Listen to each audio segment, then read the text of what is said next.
Whispers. The night was cold and still. The curtains were too thin to block out the moonlight, which stretched over the carpet in quivering dabs and strange shapes from where it managed to worm its way through the forest's boughs. A sliver of light fell over the sleeping girl's face, making her squirm to avoid it. She rolled over and opened her eyes. The dolls and stuffed animals spread about the room watched her with plastic eyes, their comforting influence dissipated in the cold blue light of nighttime. The girl sat up and pushed her hair out of her face. She thought she'd heard the voices through her dreams. They were becoming clearer, though, almost clear enough to understand. "Hello?" She kept her voice quiet, so she wouldn't disturb her parents as they slept in their room down the hallway. "Is that you, little friends?" There, so faint that she almost could have imagined it, was the soft scratching noise that accompanied the voice. The girl slid her feet off the bed, shivering in the cold air, but too entranced to search for her dressing gown. Her toes dug into the carpet as she circled her bed, trying to find the source of the noise. It seemed to come from all around her, below her feet and above her head. The curtains fluttered as the wind picked up, and the old house groaned under the weight of its years. "Hello, little friends?" she repeated. The voices answered her, urging her to come to them. She closed her eyes and stretched out her hands, rotating in a slow circle, listening to the sounds. They seemed to fade and strengthen, depending on the direction she faced. She stopped turning when they were at their loudest, and took a hesitant step forward. The voices rose in volume and urgency as she moved closer, and the girl could feel her fingers shaking as she reached for her invisible companions. They had never been so clear before. The voices were slowly merging, their echoes and mutters colliding into a single voice. As the girl's fingers tapped against her bedroom wall, she finally understood them. "Yes," she said, breathless, her heart fluttering like a frantic, trapped bird. "Yes, I'll help you, little friends." First day. I waved at the Gillespies' car as it crawled down their driveway, weaving between thickets of trees, then started its journey to the couple's retreat 2 states away. Their house stood at my back. It was an old mansion, 3 stories tall and built mostly of sandstone blocks. The porch had been beautiful once, but the hardwood boards below my sneakers had lost their shine and were developing cracks, and the white paint on the doorway pillars was peeling. The Gillespies had entrusted the house to my care for the month, while they built on their foundation, as Mrs. Gillespie had put it. But judging by the way the couple actively avoided touching each other, I suspected the foundation had washed away years ago, and the retreat was a final effort to keep their marriage from being submerged entirely. Their house seemed to echo that sentiment. It was a magnificent building, way beyond what I could ever hope to afford with my part-time retail job and a useless English degree. But the years hadn't done it any favors. The floorboards creaked under my feet as I passed the threshold and looked around the lounge room. It was clean, at least, but the furniture had a shabby, past its prime look, and the off-white walls were edging towards a dingy gray. I dropped the house key on the coffee table as I passed it, along with a slip of paper with Mrs. Gillespie's mobile printed in a neat, feminine script.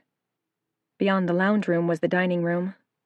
A 12-seater, dark wood table took pride of place below an actual chandelier. Wow! I gazed at the crystal beauty as it sparkled in the dim light, hinting at a history of glamorous dinner parties and decadent lifestyles. I ran my hand through my messy hair, trying to pull out some of the knots. I hadn't washed it the night before, and it felt greasy between my fingers. Settle in first, shower later. Mrs. Gillespie had told me my room was the last door on the left at the end of the second-floor hallway, so I grabbed my travel case and pulled it up the curved stairway. The hallway stretched the length of the house, with 4 doors on each side, and I was winded by the time I pushed open the last door. I found myself in a neat room with a large window overlooking the woods behind the property. My suitcase was heavy, loaded with clothes, books, and my laptop, and I heaved it onto the bed to unpack. There might not have been a chandelier in my room, but it did have sconces set into the wall and patterned wallpaper that looked as though it belonged in the 1920s. For all I knew, that might have been when the house was last renovated. As I hung my t-shirts and jeans in the dark wood dresser, I couldn't stop marveling at how clean it was. The room had a stuffy feeling that had made me assume every surface would be covered with dust and cobwebs, but Mrs. Gillespie must have been thorough in her sprucing. Despite this, it felt closed in and musty, and as soon as I'd finished hanging up the clothes, I unlocked and opened the windows to let in fresh air. A slope, spotted with clumps of rocks and spindly weeds, ran down behind the building to meet the pine woods 50 meters away. The trees had to be old. Some of them looked so large I would have no chance of touching my hands if I tried to embrace them. Their tips stretched above my window, possibly even above the roof of the house, and patchy bushes and vines filled in the spaces around their trunks. I leaned on the windowsill, closing my eyes and inhaling deeply to savor the smell. The air felt so much clearer and crisper here, away from the smog of the city, and I began to pick up faint animal noises from the woods. A shiver ran down my spine, and I grinned to myself. As much as the Gillespies needed their couples retreat, I thought I might have needed the house-sitting job even more. I hadn't fully settled in, and already I felt lighter, as though the stress from the last 8 months of studying and working was loosening its hold. I twirled away from the window and ran back to my travel case, suddenly eager to finish unpacking and explore the house. I kicked my spare shoes under the bed, left the toiletries on my bedside table for when I found the bathroom, then unceremoniously dumped the laptop and books onto the desk standing opposite the bed. Good enough! I grinned and shoved the travel case inside the wardrobe, then left my room, itching to see the rest of the house. I tried the first door down the hallway, but to my disappointment, it was locked. Maybe Mrs. Gillespie didn't want me getting nosy and only gave me access to some parts of the house. The thought was like a bucket of cold water dropped over me. I loved old buildings, and part of the thrill of the trip had been the opportunity to explore and enjoy the sprawling Gothic mansion. Not actually seeing much of it would have been devastating.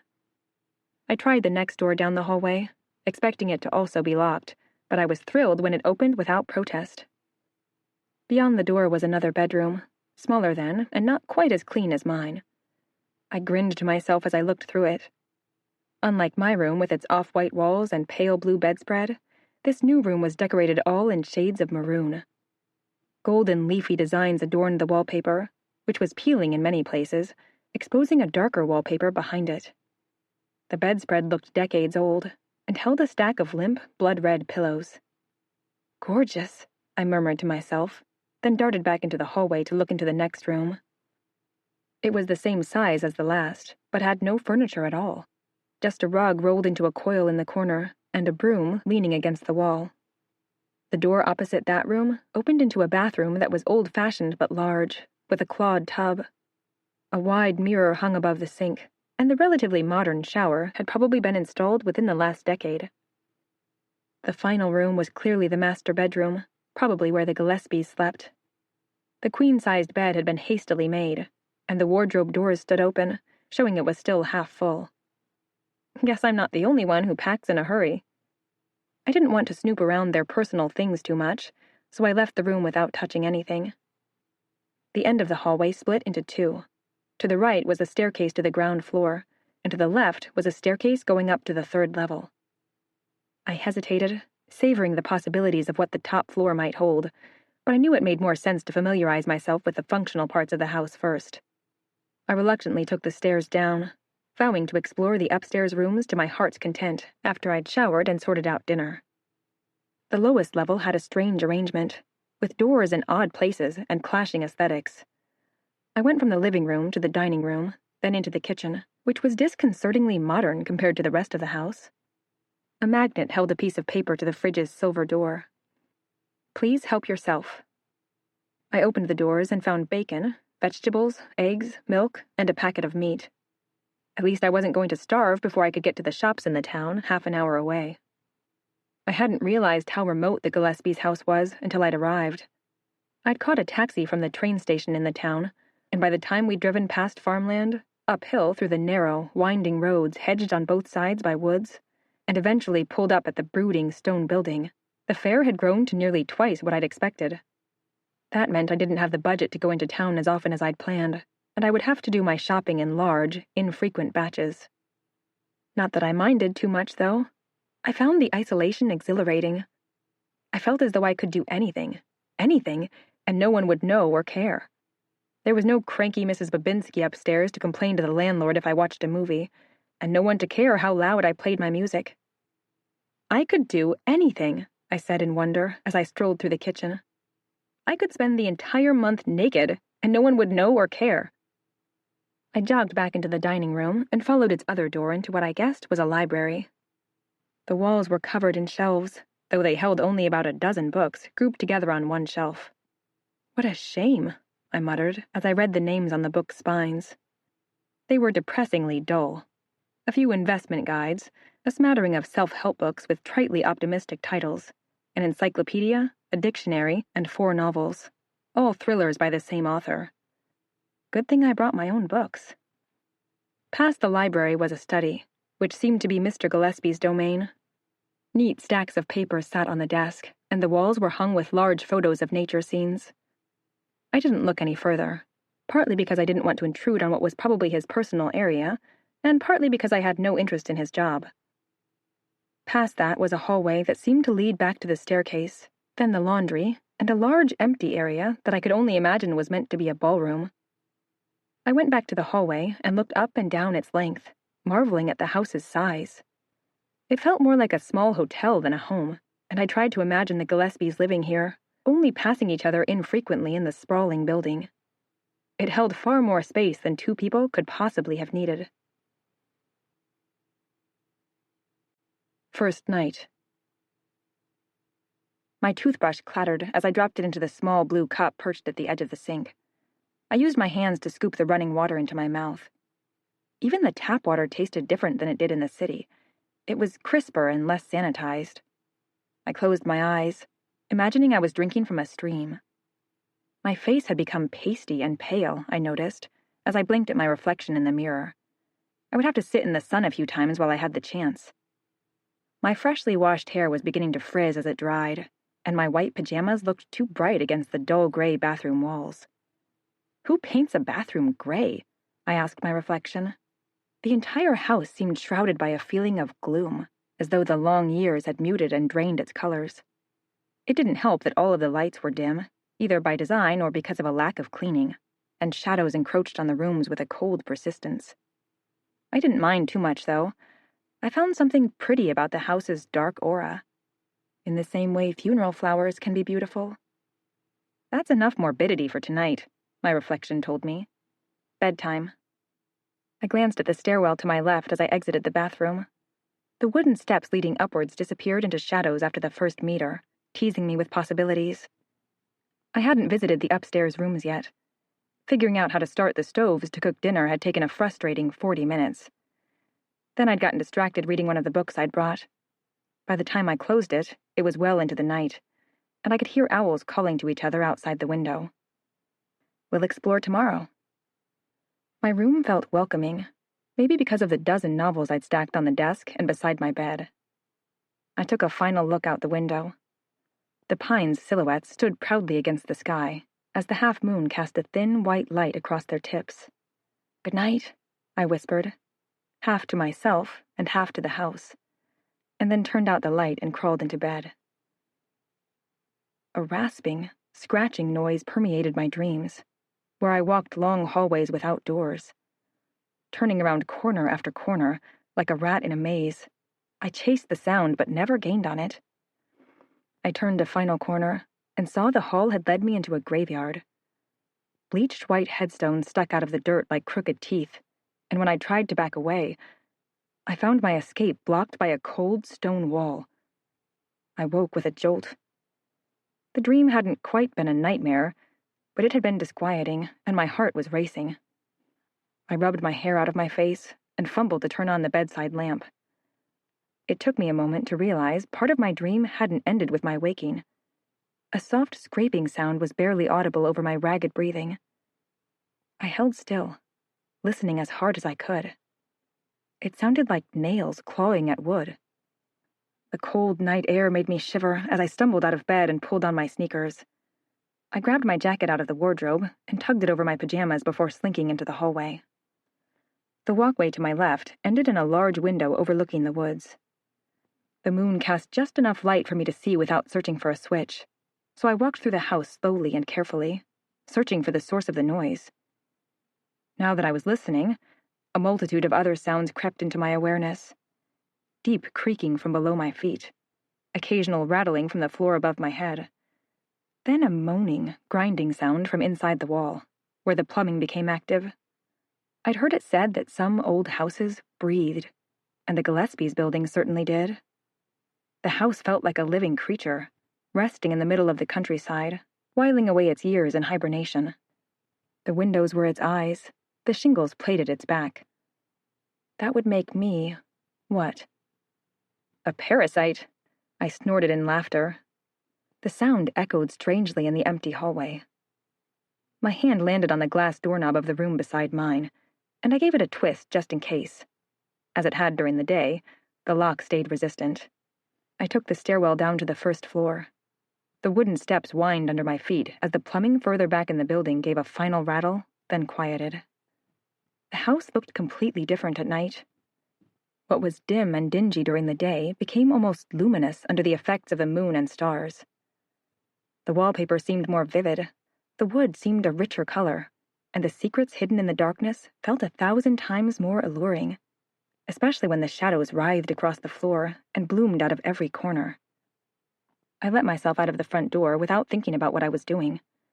The desire to see the outside of the building, the whole of the house, I thought, the true house, had been growing without my even realizing it. Standing on the lawn, I was able to look at its 3-story facade. Its black windows watched over the driveway like dark eyes. Icy dew from the grass stuck on my ankles and the hem of my pajama pants as I walked through it. Like the inside of the building, the outside hadn't been maintained well, and the grass grew thin and too tall. Tiny insects, shocked out of their sleep, flicked away from me as I walked through their homes. A solitary owl called from behind me. I rounded the corner of the building to have a closer look at the woods. Their branches moved in the breeze, a mess of shadows that could hide innumerable monsters. I looked to my right, away from the woods, and gazed at the side of the house. My window was easy to find, located nearly at the end of the building on the second level. I'd left the bedside light on, and the square of glass glowed like a beacon. The window next to it belonged to the locked room. It was different from the others. While every other window in the house sat flush against the wall, that one extended out in a bay shape. I tried to picture it from the inside. There was probably a seat below the window, so that whoever stayed in the room could sit there with an unmatched view of the outside world. It seemed bizarre that the door was locked. Every other room I'd tried, including the Gillespie's personal bedroom, had been left open. What's in there? I started to lose track of time as I gazed at the window, mesmerized by its possibilities. Everything was so perfectly still that when the curtains fluttered, I actually jumped. It's just the breeze catching them. I watched the pale shapes hidden behind the glass swirl and sway for a moment before falling still again. The shock had jolted me out of my sleepy daze. I became acutely aware of how cold the wind was and folded my arms across my chest, shuffling on the spot to try to increase the circulation to my numbing feet. The owl above my head hooted its displeasure at my presence, and I took that as my cue to go back to sleep. You may rule the world by day, but the creatures of the night demand their privacy. Second day. A frying egg popped and spat hot oil at my exposed forearm. I glowered at it and used my spatula to squash the yolk, spilling its golden contents out like blood. That'll teach you. Between my midnight excursion and the persistent, grueling dreams of being followed by a scratching noise, I doubted I'd gotten as much as 3 hours rest.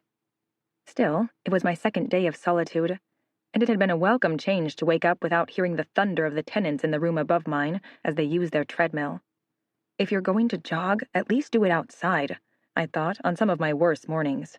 Otherwise, you're no better than a mouse on a wheel. I flipped my mangled egg onto the plate next to the bacon and sat down beneath the chandelier. The sun was doing a half-hearted job of lighting the house that morning, and I'd had to turn on the lights in order to see clearly. As I ate, I toyed with the idea of going back to bed and sleeping through the rest of the day, but one thought kept me up. I would be able to search the upstairs rooms. The familiar tingle of excited curiosity cheered me, and I finished my breakfast quickly. As soon as the dishes were dried and put away, I took the stairs to the first floor, then turned the corner. I climbed the second flight more slowly, taking my time to savor the exploration.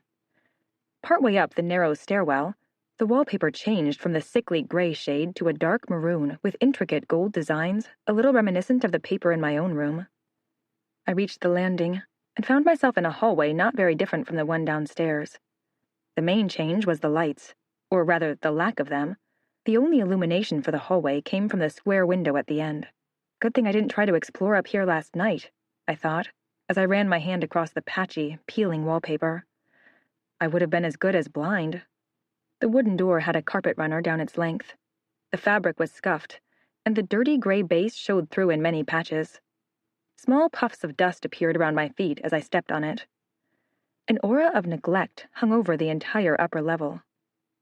Dead beetles lay curled in the grime that had accumulated around the skirting. Cobwebs lined the ceiling, though their arachnid occupants seemed to have moved on or died a long time before. As I approached the first door, I noticed even the handle had collected a layer of dust. It's like the rooms up here haven't been seen in decades. I brushed the sticky dust off the doorknob and twisted it. The hinges whined and stuck partway through opening, and I had to put my shoulder against the door and give it a good shove to get into the room. My breath caught in my throat as I gazed at a sea of off-white fabric. The room was filled with furniture, all of it covered with dust cloths. I glanced behind myself, feeling as though Mrs. Gillespie might pop out of the hallway at any moment and reprimand me for snooping. She didn't, so I took a hesitant step into the room and pulled the nearest cloth off its ward, revealing a grand piano made of black wood with yellowing ivory keys. I reached out and pushed a key down, and a single haunting note filled the room. "This is gorgeous," I said to the empty room as I ran my hand across the wood. "Why is it hidden all the way up here?" I dropped the cloth back into place and moved on to look at the next hidden treasure. Beautiful antique furniture filled the room. I found wardrobes, mahogany tables and chairs, 2 slate-gray mannequins, and poof seats and armchairs. My breath caught as I pulled the cloth off a stack of oil paintings near the back of the room. They'd been sat upright, leaning against the wall so that I could pull each towards myself to see the one behind it. Most of them depicted people. Army colonels with dense gray mustaches, families dressed in Victorian garb, a woman with dozens of strings holding hundreds of pearls hung about her neck, a young, doe-eyed girl who stared out of the canvas imploringly, and a man with a frown set about his eyes as he leaned forward on his desk, reading a letter. The final painting showed an elderly woman, her dark hair streaked gray, her rich maroon dress heavily shadowed. The brightest part of the painting was the large blue teardrop-shaped crystal hung from a necklace, which her right hand caressed as her dark eyes stared out of the painting and transfixed me. I laid the paintings back into place and rearranged their cloth. I thought about the downstairs rooms and how bare many of them felt. I wondered why such rich, and probably expensive, furniture was hidden in the attic. The next room was very similar. Nearly 50 objects sat about the floor, hidden under dust covers. I set to work exploring them, uncovering drawer sets, a large box of silver cutlery and crystal glassware, tall framed mirrors, and boxes upon boxes of moth-damaged blankets and handmade crochet. By the time I was done, swirls of dust filled the room, catching the sickly light coming through the window, and it was a little after lunchtime. My back ached, and I leaned against the wallpaper to give it a rest, rubbing dirty hands on my jeans. I tried to picture the downstairs rooms filled with the deep mahoganies and rich curtains. The gray walls wouldn't look so stark and awful, and that crazy chandelier wouldn't seem so out of place either.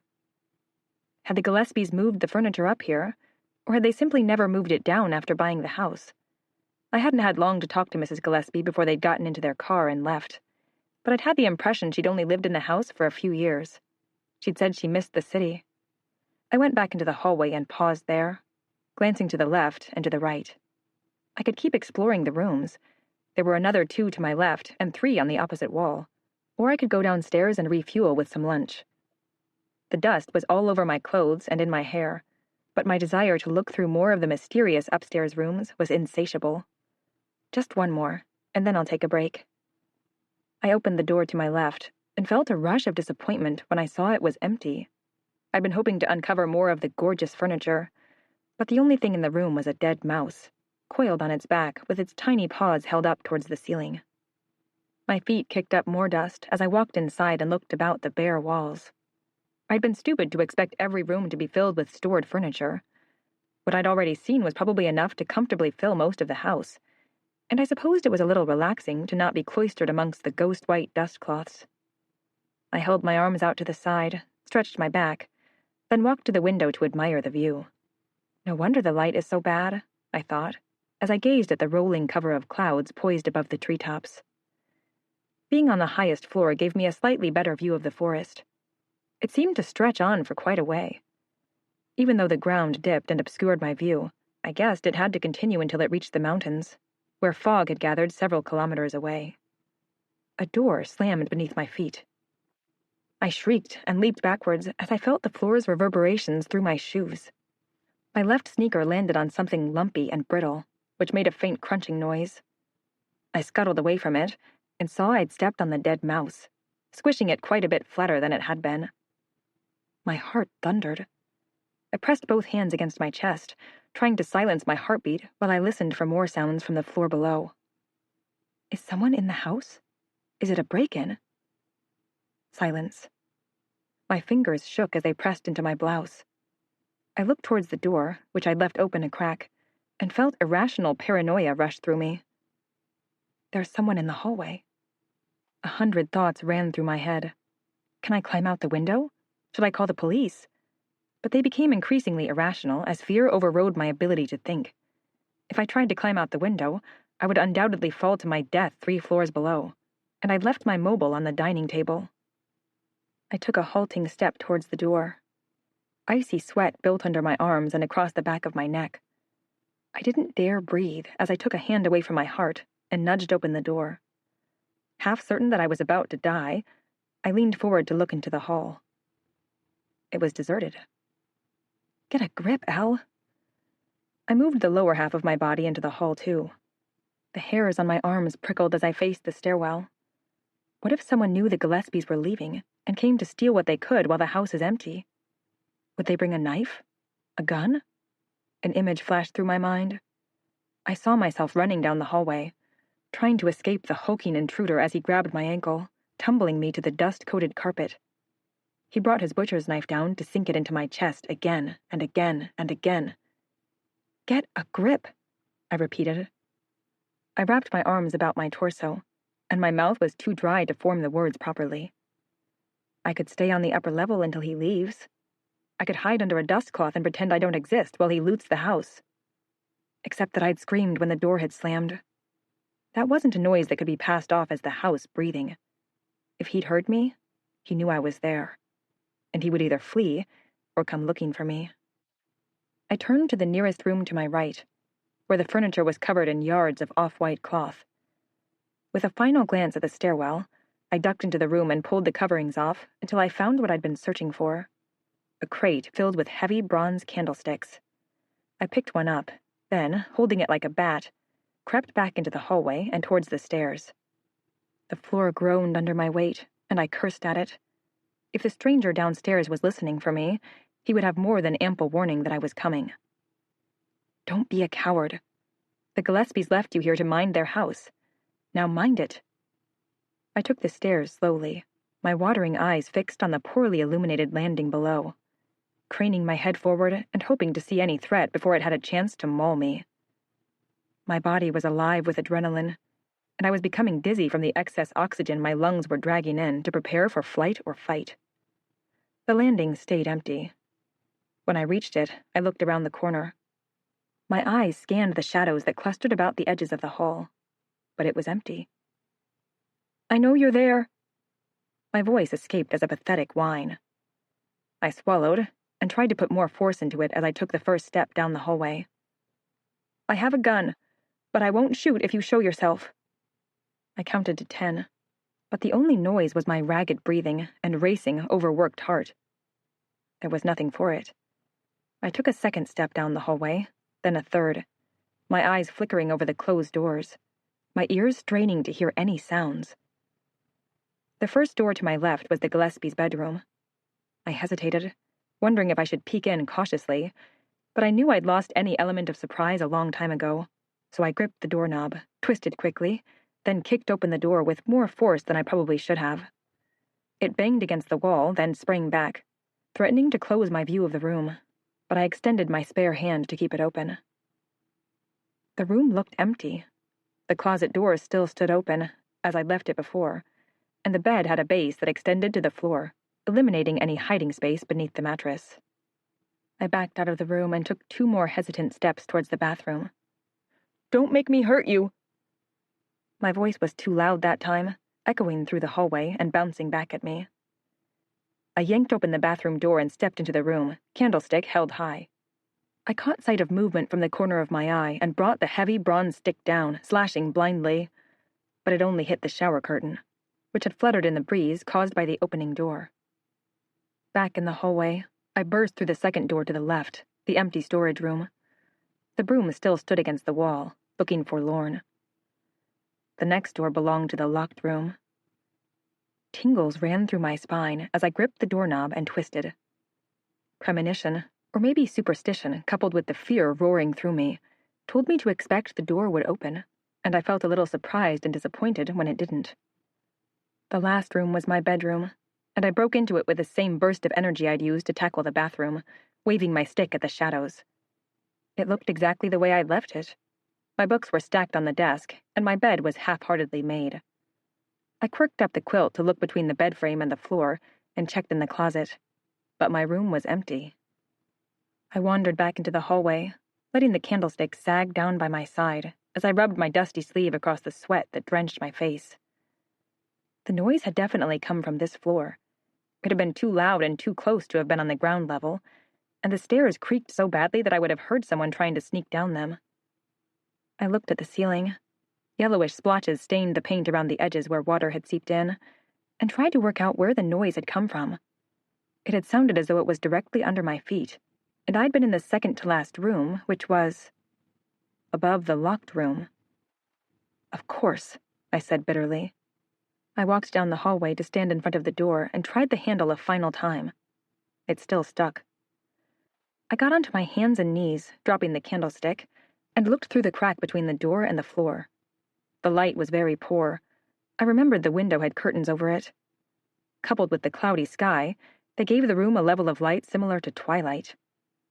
Even so, I could make out a number of shadowy shapes.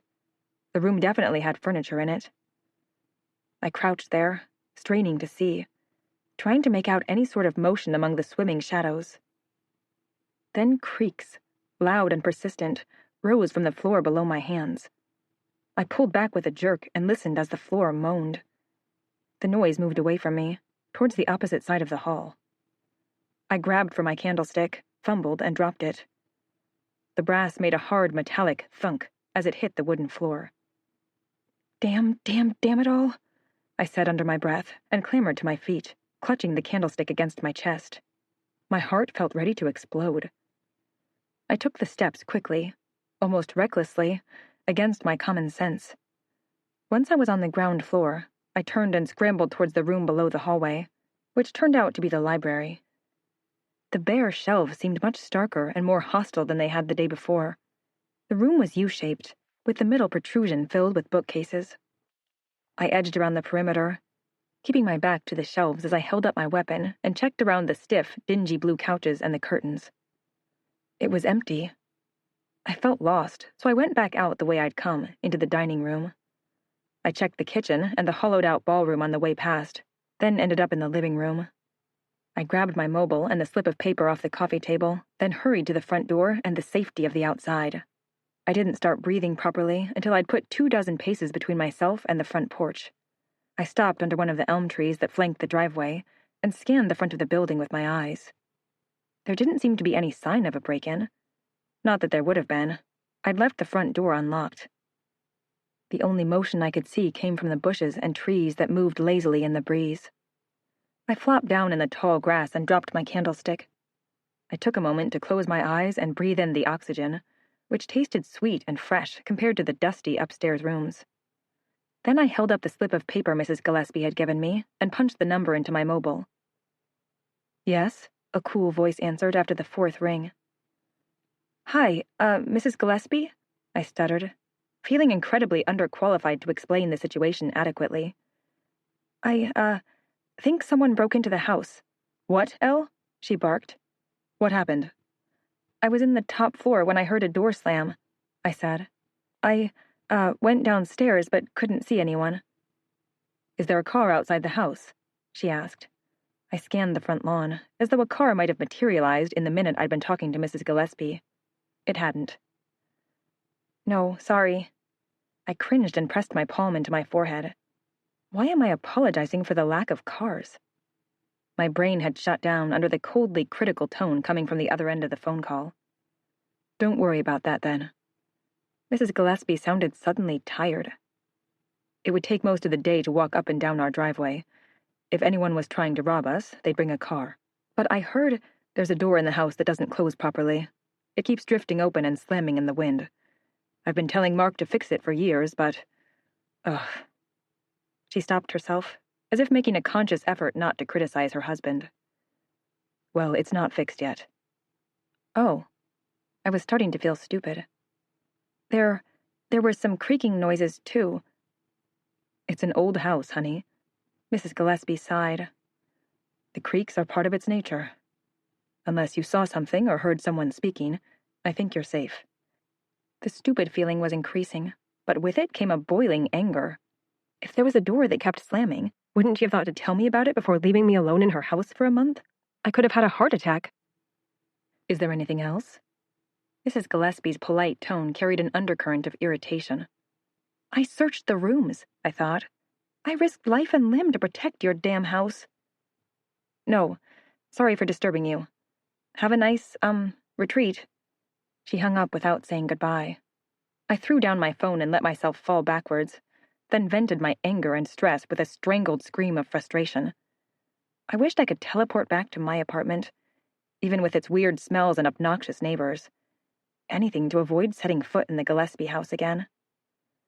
I did the next best thing. I pocketed my mobile, threw the candlestick towards the front porch, and set out on a walk to burn off some of my agitation.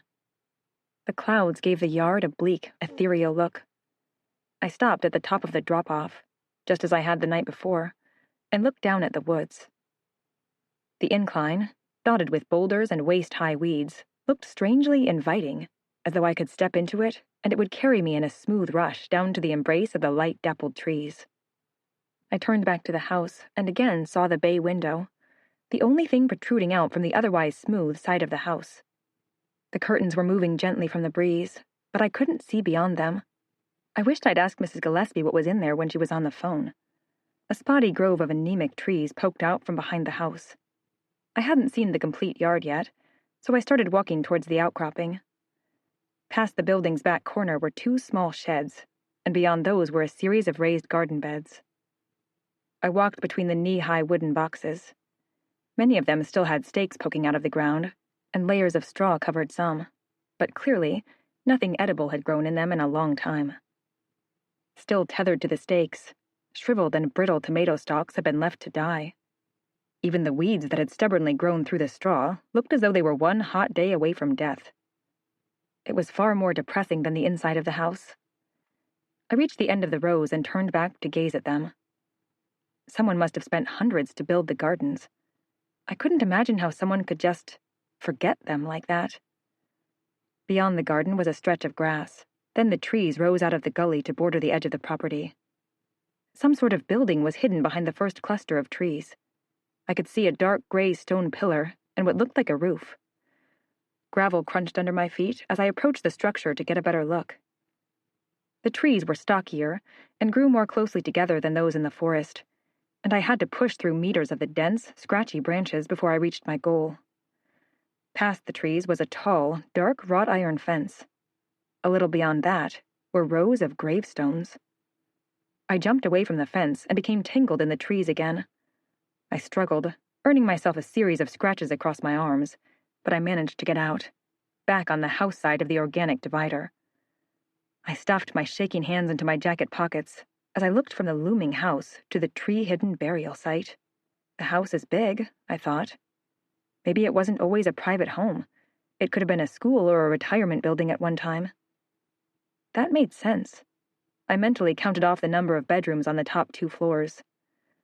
The building was large enough to be a small hotel, even. I turned back to the graveyard, my initial shock waning in the face of morbid fascination. Instead of trying to press through the dense trees again, I followed the edge of the wood, occasionally catching glimpses of iron between the branches. About 20 paces along, the trees thinned, and I was able to reach the fence without much struggle. The gate stretched at least 3 feet above the top of my head, and elaborate ironwork swirls and patterns wove down its length. I looked through the bars at the graveyard. Beyond the gravestones, a mausoleum rose like a miniature black cathedral, its tar-darkened doors fastened shut with a wooden plank. The tombstones stood about it in no apparent order. I counted at least a dozen, but more could have been hidden behind the mausoleum. They were all old. Some were cracked. Others were nearly toppling over as the ground under them bulged. 2 had the entire top halves snapped off, though I couldn't see where the tips were. "Wow," I whispered, wishing I'd brought a camera. The gate was old. Rust ran down it in dark streaks, but it wasn't bolted. I pushed against the left side and was rewarded when it moved inwards with a drawn-out screech. Dirt, leaves, and grime had built up around the base of the gate, and it jammed after moving a foot. The gap was just wide enough for me to fit through, so, casting one final glance at the back of the house, I slipped into the graveyard. It felt surreal, as though the air inside the gated grounds was heavier. I watched my feet as I stepped between the graves. Unlike the rest of the property, the spaces around the tombstones seemed impervious to weeds. The dry earth cracked in places, and a few errant patches of grass poked out of it, but there were no other plants or greenery. I looked at the name etched on the nearest stone, and stopped short. Philippa Gillespie, it read, its lines faded almost to obscurity. Is this the Gillespies' relative? The year of death was nearly 200 years old. Maybe they inherited rather than bought the house. The second gravestone had the surname Tonkin, but the one after that belonged to another Gillespie. I moved through the graveyard quickly, checking name after name. I found 12 Gillespies and 4 Tonkins in total. A private graveyard, then? I turned towards the house. The highest parts of its roof were barely visible over the tops of the trees. They must have lived in there over quite a few generations. As I walked through the gravestones a second time, I noticed something strange. The birth dates were varied. Some were as old as 1795, and the most recent was 1882. All of the death years were the same, though. 1884. I stalked through the graves, looking for some discrepancy, but there was none. The days and months differed, but every person in that graveyard had passed in the same year. What the hell happened here? A glint from the direction of the mausoleum caught my eye. A plaque was attached to the door. I approached it and leaned on the thick, rotting wooden plank barring the doorway as I rubbed at the tarnished bronze with my blouse sleeve. It was difficult to read in the poor light, but after some squinting, I was able to make out the inscription. Here lies Jonathan Gillespie, 1840 to 1884. May the Lord have mercy on us all. Mercy? I frowned at the script. Why would they need mercy when he's the one that died? My skin prickled with unease, and I removed my hand from the wooden barricade, suddenly uncomfortable with touching the tomb. The clouds had grown thicker, darkening the sky.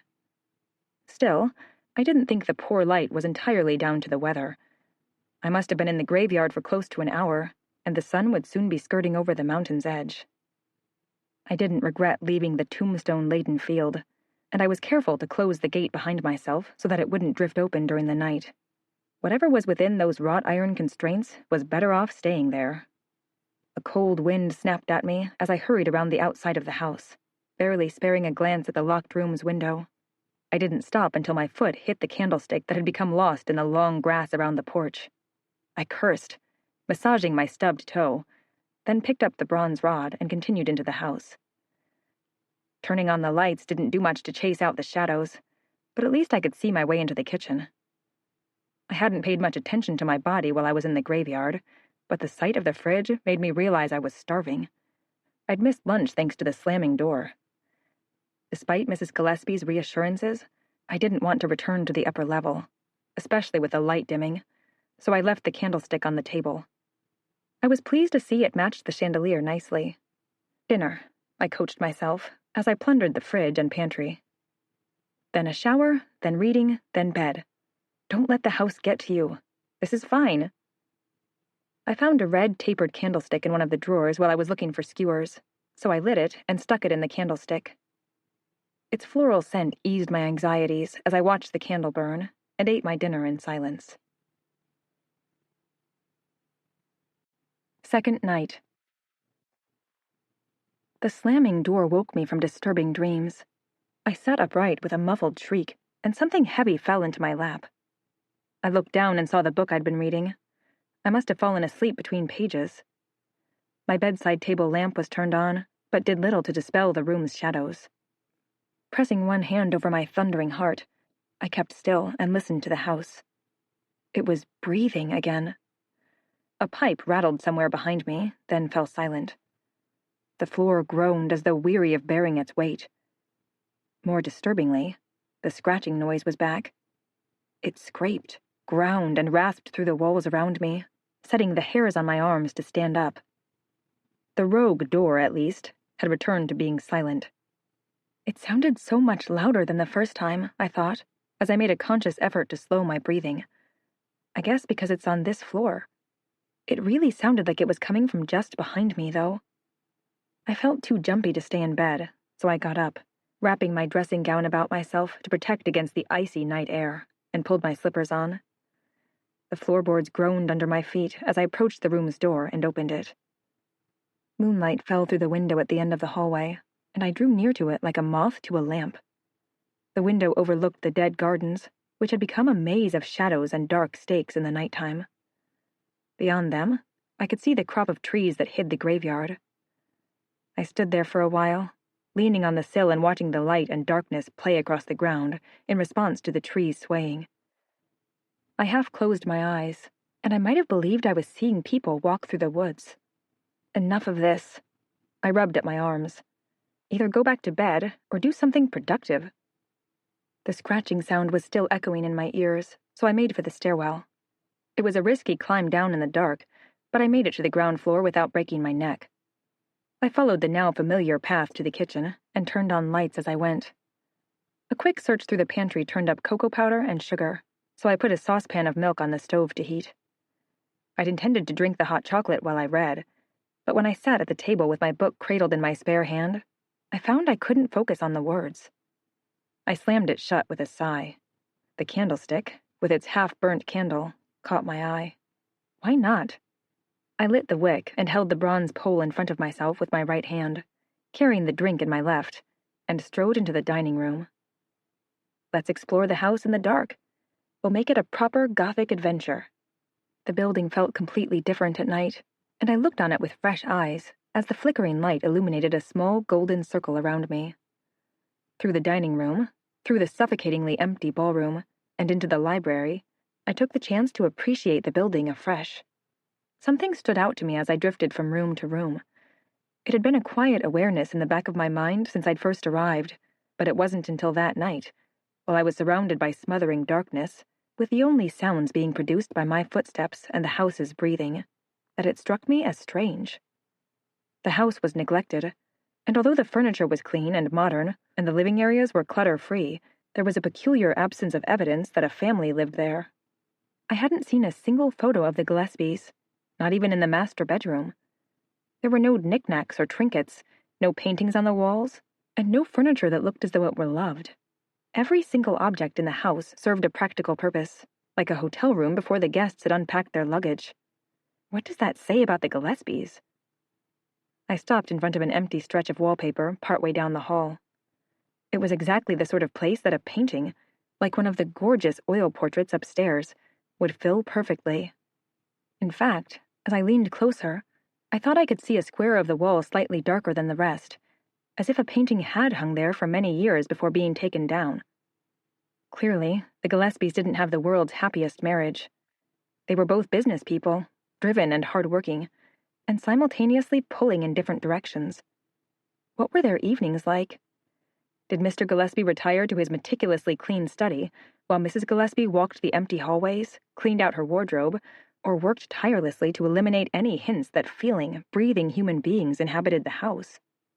It felt both cruel and crazy that such a rich, soulful building, with its multitudes of rooms and an attic full of decadent furniture, should be dehumanized like that. Maybe it's a deliberate choice by Mrs. Gillespie. Maybe the house was too human. I wandered into the library and took my time strolling through the U-shaped room, admiring the bookcases. They seemed to be from the original furnishings. They were a rich, dark wood that shone prettily in my candlelight. They stretched to the roof, offering hundreds of shelves waiting to be filled, or maybe to have their books returned. A shimmer of movement in the corner of my eye caught my attention. I turned too quickly, and the candle flickered and nearly went out. I froze, waiting as the flame regained its strength, scanning the area that had caught my attention. It was the corner of the inside part of the U-shape. To my left was a straight line to the door that led into the hallway. If I went 10 paces to my right, I could turn left again to face the second door. That suddenly struck me as strange. Why was there an indent in the room that was 10 paces wide? What was in that inside section? I put my half-empty cup of cocoa on the floor, walked around the bend in the library, then exited through the second door to get back to the hallway. I walked the distance between the 2 library doors, expecting to find a storage closet between them, but it was an empty stretch of wall. Even when I ran my hand across the paint, I couldn't detect any sort of ridge or indent that would suggest a hidden door.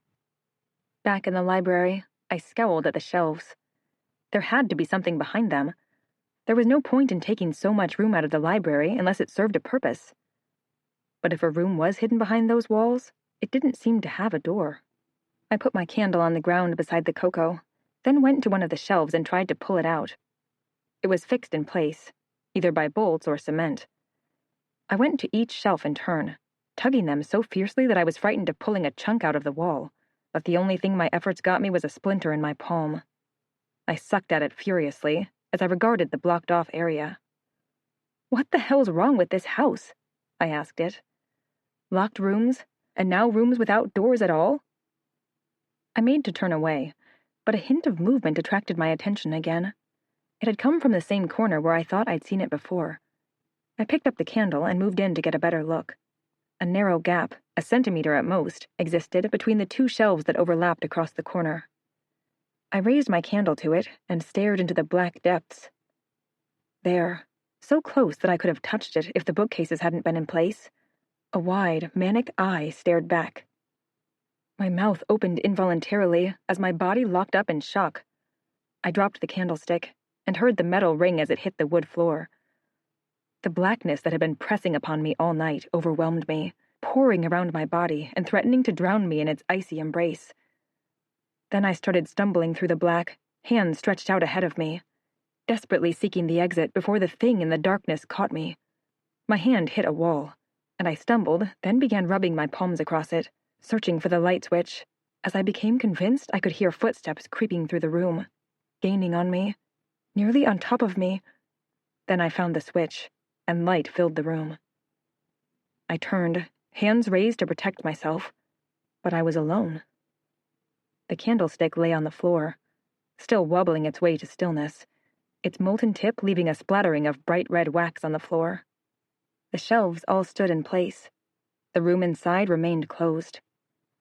My idea to explore the house with only the candle suddenly seemed ludicrous. I ran from the library, turning on every switch I passed, lighting up the house like a Christmas tree. Back in my bedroom, I grabbed my mobile off the bedside table and dialed Mrs. Gillespie's number. It rang twice before her smooth voice answered. "Thank goodness," I blurted out. "There's someone in the house." "Right now, so please leave a message." The recording finished its greeting, then gave a long, angry-sounding beep. I gaped for a moment, at a loss of what to say, then hung up. It's after 3 in the morning, I reminded myself as I stalked back down the stairs. It's not unreasonable to set your phone to voicemail at night. I stood in the hallway, faced with a horrible choice. I couldn't leave the house at night. The dirt roads leading to the town weren't exactly clear in normal daylight. If I tried to navigate them in the dark, even with a torch, I was more likely to wander into the woods and starve to death than make it back to civilization. I could call the police, but would they be able to help? There was a room with no door. What do you expect them to do? Break down the wall? Yes, a little desperate voice in my head said. That sounds like a dandy idea. And yet, I could only imagine what Mrs. Gillespie would have to say when she heard about it. What were my other alternatives? I could go back to bed and sleep with the candlestick clasped in one hand. Or I could confront whoever or whatever was inside the impossible room. I hated the choice I knew I needed to make, but there was no way I was going to fall asleep, and I couldn't justify calling the police until I was certain about what I'd seen. The kitchen drawers held many knickknacks, including potato peelers, zesters, blenders, and a torch. I took the thin metal tube out and slowly, cautiously returned to the library. Everything looked exactly how I'd left it. The candlestick lay on the floor. Its wax had dried into a little blood-red puddle. I kicked the stick aside, and it rattled as it rolled along the floor. "Hello?" I called. Just like that morning, when I'd thought the slamming door had been an intruder, I got no reply. I edged towards the bookcases, turned on the torch, and angled it into the gap between the two shelves. "Hello?" I couldn't see anything, but then I was still standing farther away than I had been before. I crept closer to the shelves, inch by inch, my heart ready to burst from the pressure, until my nose was just barely touching the wood. I raised my torch higher and saw it. There was a wall behind the gap in the shelves. On it was a stain that could be mistaken for an eye when seen for a split second in flickering candlelight. I thought I might collapse from relief. I sagged away from the shelves, then jumped as the scratching sound started up again. "Damn it," I hissed as I accidentally kicked the candlestick a second time. "What sort of infestation does this place have? Rats?" I picked up the candle and the stick, and cast a frustrated glance at the puddle of cold wax that would need scraping off the hardwood. Tomorrow, I decided, and left the library. The kitchen clock showed it was nearly 4 in the morning. I trudged back upstairs to my room, but I could still hear the scrabbling sound. It felt as though it were trying to burrow into my head, to bury itself in a vulnerable part of my brain.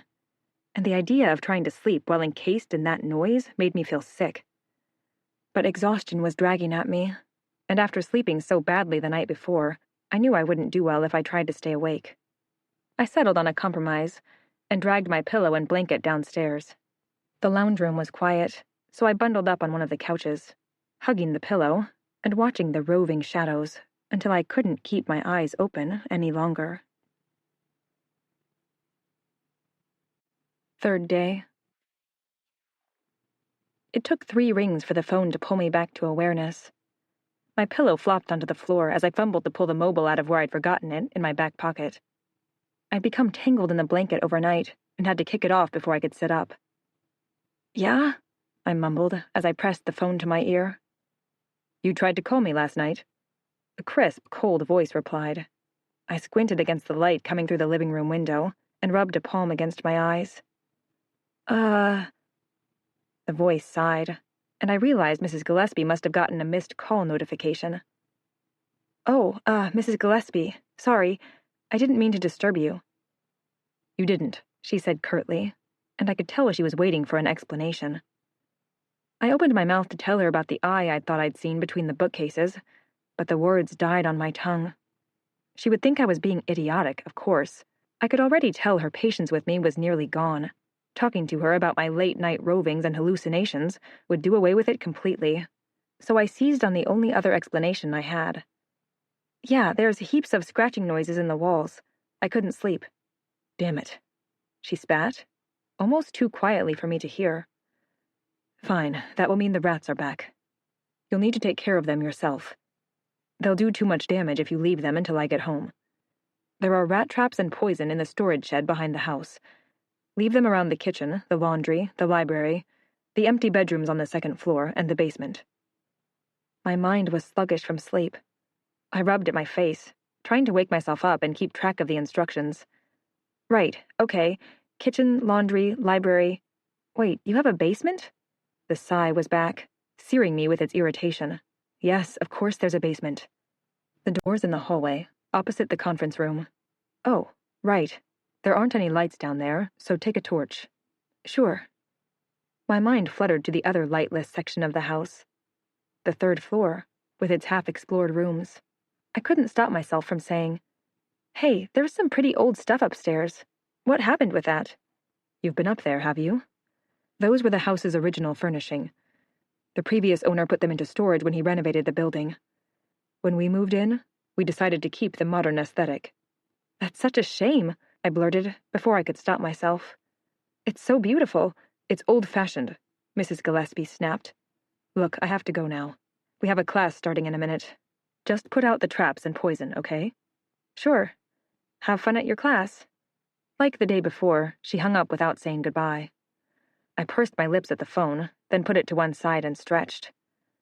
I felt sore from hunching up on the couch, but at least the scratching noise had stopped. Geez, imagine not wanting those gorgeous paintings or chairs, I grumbled as I slouched into the kitchen and put on the kettle. Why stay in a house like this if you don't like the way it's supposed to look? I'd had no idea there was a basement. I must have missed the door in the hallway when I'd explored the lower level. After breakfast, I changed out of my night clothes and into jeans and sturdy boots. Then I went outside to find the shed. It turned out to be the first of the two shabby buildings between the house and the vegetable gardens.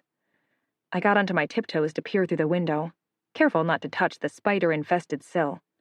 Inside, a jumble of pots, boxes, bags of dirt, and garden tools were piled haphazardly on shelves and the floor. The door was unlocked, but fastened with a rusted bolt, and it opened without too much trouble. I couldn't see any light switch, so the only illumination came from outside, and was tinted turquoise by the old window. The smell of organics and dirt filled my nose as I picked my way through the cluttered room. The rat poisons were in the back, taking up 2 of the 4 shelves. Damn. I looked at the collection of what must have been nearly 100 traps and a dozen boxes of poison. Just how bad is this rat problem? There was too much to carry in my hands, so I picked a plastic pot off the ground, knocked it against the shelf to get the dirt and spiders out of it, then filled it with a dozen of the traps. I also took one of the poison boxes, then hurried back outside. Once again, I found myself glancing at the bay window on the second floor as I passed it. The curtains were still, undisturbed by the breeze, and the room's depths were as impenetrable as ever. I looked farther up, above the roof of the house, where the sky was still covered in clouds. The day before had simply been gloomy, but now the clouds were roiling, frothing, and painting the sky a dark gray that threatened rain. Back in the house, I tried to remember where Mrs. Gillespie had wanted the traps left. In the kitchen, the laundry. Did she want some put in the library, too? Ugh, I should have written it down. I ended up leaving a couple of traps and a plate of poison in half the downstairs rooms. When I got to the library, I saw the puddle of red wax on the floor and cringed. The previous night felt as though it had happened a long time in the past, and I suddenly felt incredibly embarrassed for mistaking a stain behind the bookcases for an eye. When I'd finished setting the traps and poison in the room's corners, I got down on my knees and used a kitchen knife to scrape the wax off the floor. I was lucky the wooden boards were polished. Most of the wax popped off in chunks, and by the time I'd finished scraping up the final pieces, it was hard to tell anything had been spilt there at all. I looked in my plastic pot. I still had 4 traps left. That'll do for the basement, I guess. No wonder I didn't notice the door before, I thought when I finally found it. It's like a wooden chameleon. The door, halfway along the hallway that ran down the length of the house, was set between 2 cupboards, and painted the same color as the rest of the wall. Even the handle, a gray-cream plastic, was hard to see. I juggled my pot and poison box under my left arm, then turned the handle, and let myself into the stairwell. There weren't any lights, like Mrs. Gillespie had said, so I pulled my mobile out of my pocket and swiped it on to turn the screen into a makeshift flashlight. I'd thought the upstairs rooms were dark, but that had been nothing compared to the smothering blackness of that stairwell. I walked slowly, measuring my steps, eyes fixed on the floorboards so I wouldn't trip. While the edges of the steps were a dark, tar-painted color, the centers were worn to a dark, sandy shade. Just how often did people need to come down here? I counted the stairs as I climbed. 5, 10, 20. At last, after 32 steps, the floor leveled out. There was no luxurious, dark wood there, only dirt-covered bricks. I scuffed my shoes at the grime, a little disgusted, then raised the mobile to see the rest of the room. I'd expected a storage area like the upstairs rooms, possibly filled with boxes and antiques and furniture covered with drop cloths. There was nothing like that in the basement. To my left was a low, wide table, and on top of the table were 4 stacks of woven mats. The mats were square and about 2 feet wide. I counted them quickly. There were 20 of them, but I couldn't guess what they'd been used for. Opposite me, at the other end of the room, was another smaller table. A box and a candlestick sans candle sat on it, and behind it was a chair. Beyond the chair, something large and cloth-covered was fixed to the wall. The rest of the room was empty. I walked along the basement's length, phone held out in front of me to ward off the darkness, and stared at the expanse in wonder. It was at least as big as the ballroom, and every surface was covered with thick grime. I walked around the table to look at the cloth-covered item on the wall. The blanket thrown over it was dirty, and had its fair share of cobwebs, though the spiders seemed long gone. I pulled at the corner of the cloth, then recoiled as it slid to the ground, revealing its terrible ward to my light.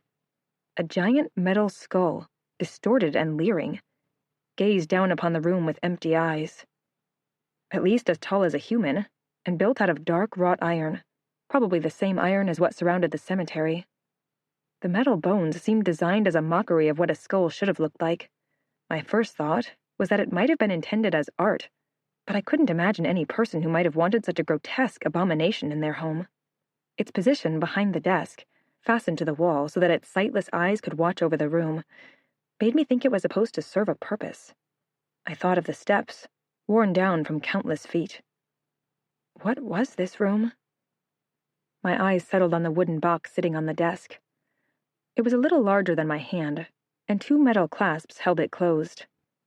Logic told me to leave it be. The smart, safe thing to do would be to lay the traps and get out of the basement. But curiosity pressed me to open it and see what was inside. It was a short battle.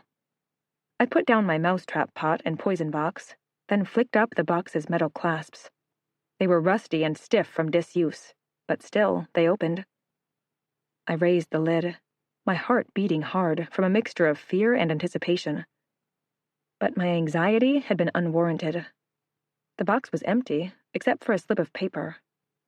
I didn't want to touch the paper, so I lowered my light to read it better. It was written in a neat, precise cursive, in what looked like red ink. The book of the others now lies with Jonathan Gillespie. May the Lord have mercy on us all. The book of the others, I repeated. Sounds like a fun read. I snorted at my own stupid joke, and the sound echoed through the room. Curiosity still niggled at me. What was in the book of the others, and why was it kept in the basement? However, the leering skull behind my back and the dark, chilly room were making me jittery. I dropped the box's lid closed and hurried to place my traps and poison in the room's corners. Then I jogged for the exit and ran up the stairs. Getting out of the oppressive darkness, even into the house's regular dingy light, was a relief. I closed the door behind myself and went to return the empty flower pot and half-full box of poison to the shed. The clouds seemed to be darkening.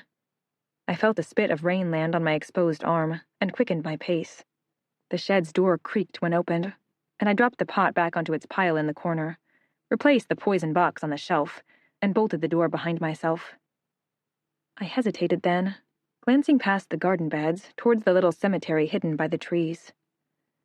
Jonathan Gillespie's final resting place. I could return to the house, make a hot drink, put together some lunch, and spend the afternoon trying to purge my mind of the metal skull and empty room below my feet with a good book. Or I could try to sate my curiosity about Jonathan Gillespie, and why his family had felt they needed to beg for mercy from the Lord. My mind was made up in a snap. I jogged past the dead, cold garden beds, and across the patchy grass until I reached the thicket of trees hiding the wrought iron fence. Just like the day before, I skirted the edge, looking for the gap that led to the gate. When I found it, I pressed the ancient iron barrier open as far as it would go, and slipped into the cemetery beyond. The stones stood just as I'd left them, worn, cold, and chipped, a last testament to a family that had died within a year of each other. I walked carefully, reluctant to step on any ground that covered a coffin. The air tasted cold and crisp on my tongue. Jonathan Gillespie's mausoleum stood in front of me, its slate-gray door arched like the entrance to a cathedral. A church, for one. A wooden bar stretched across the front of the door, its edges embedded in metal brackets. It was old, eroded by rain and wind, but had been made out of thick, heavy wood.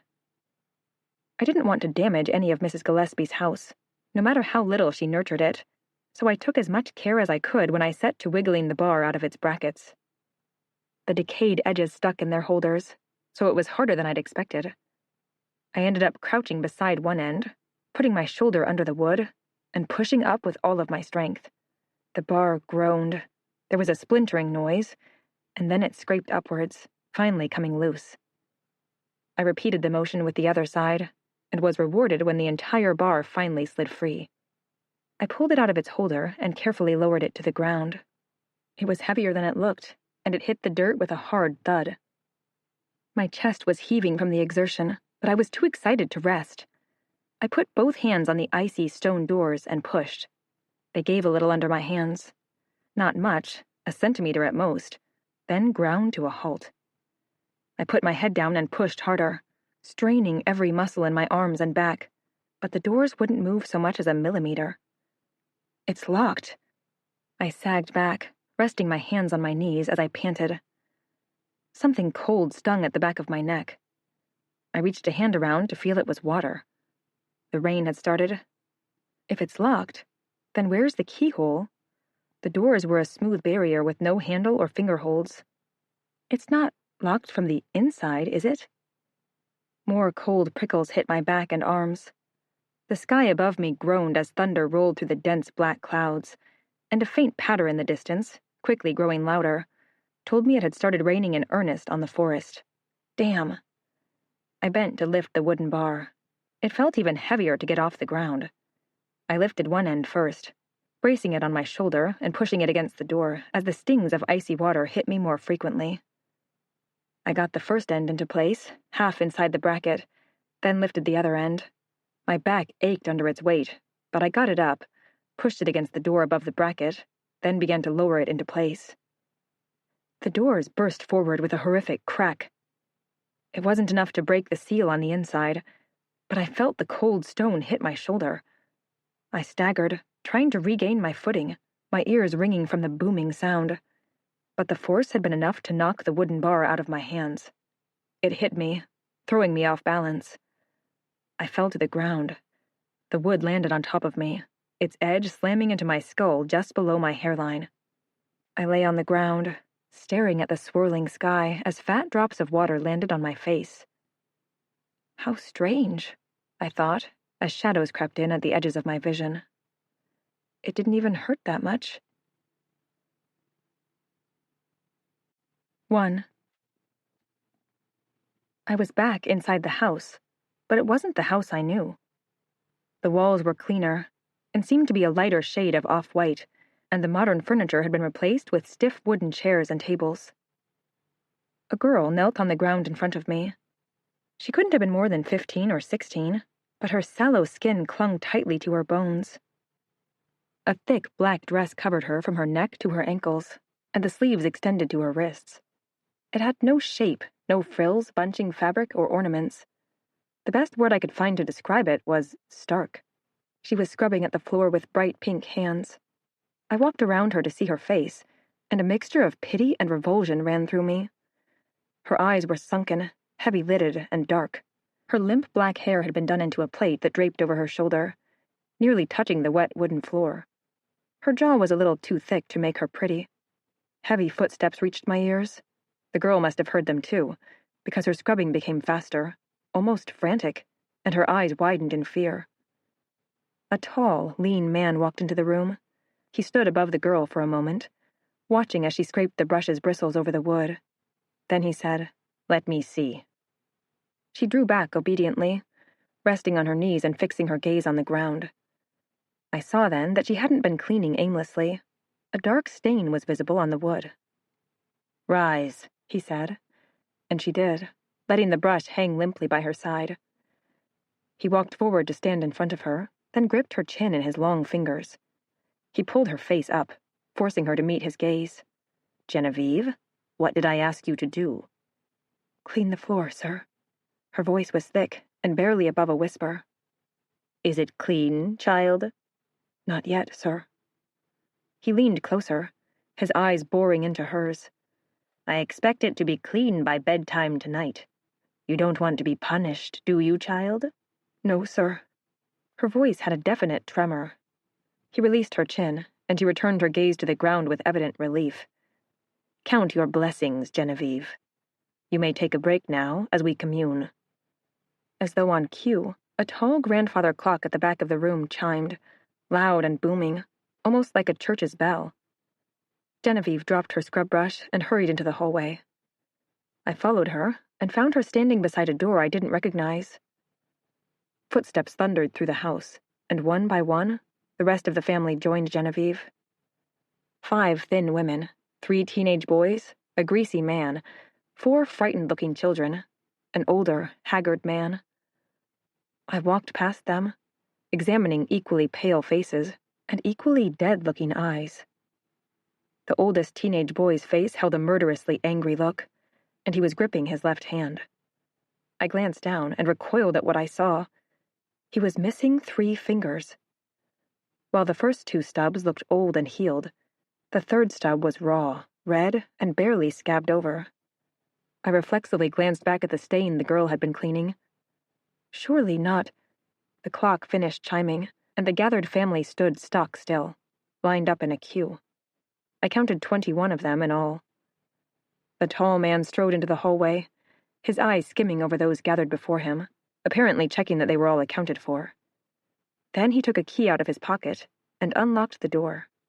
"May the Lord have mercy on you all," he said, as they filed into a stairwell.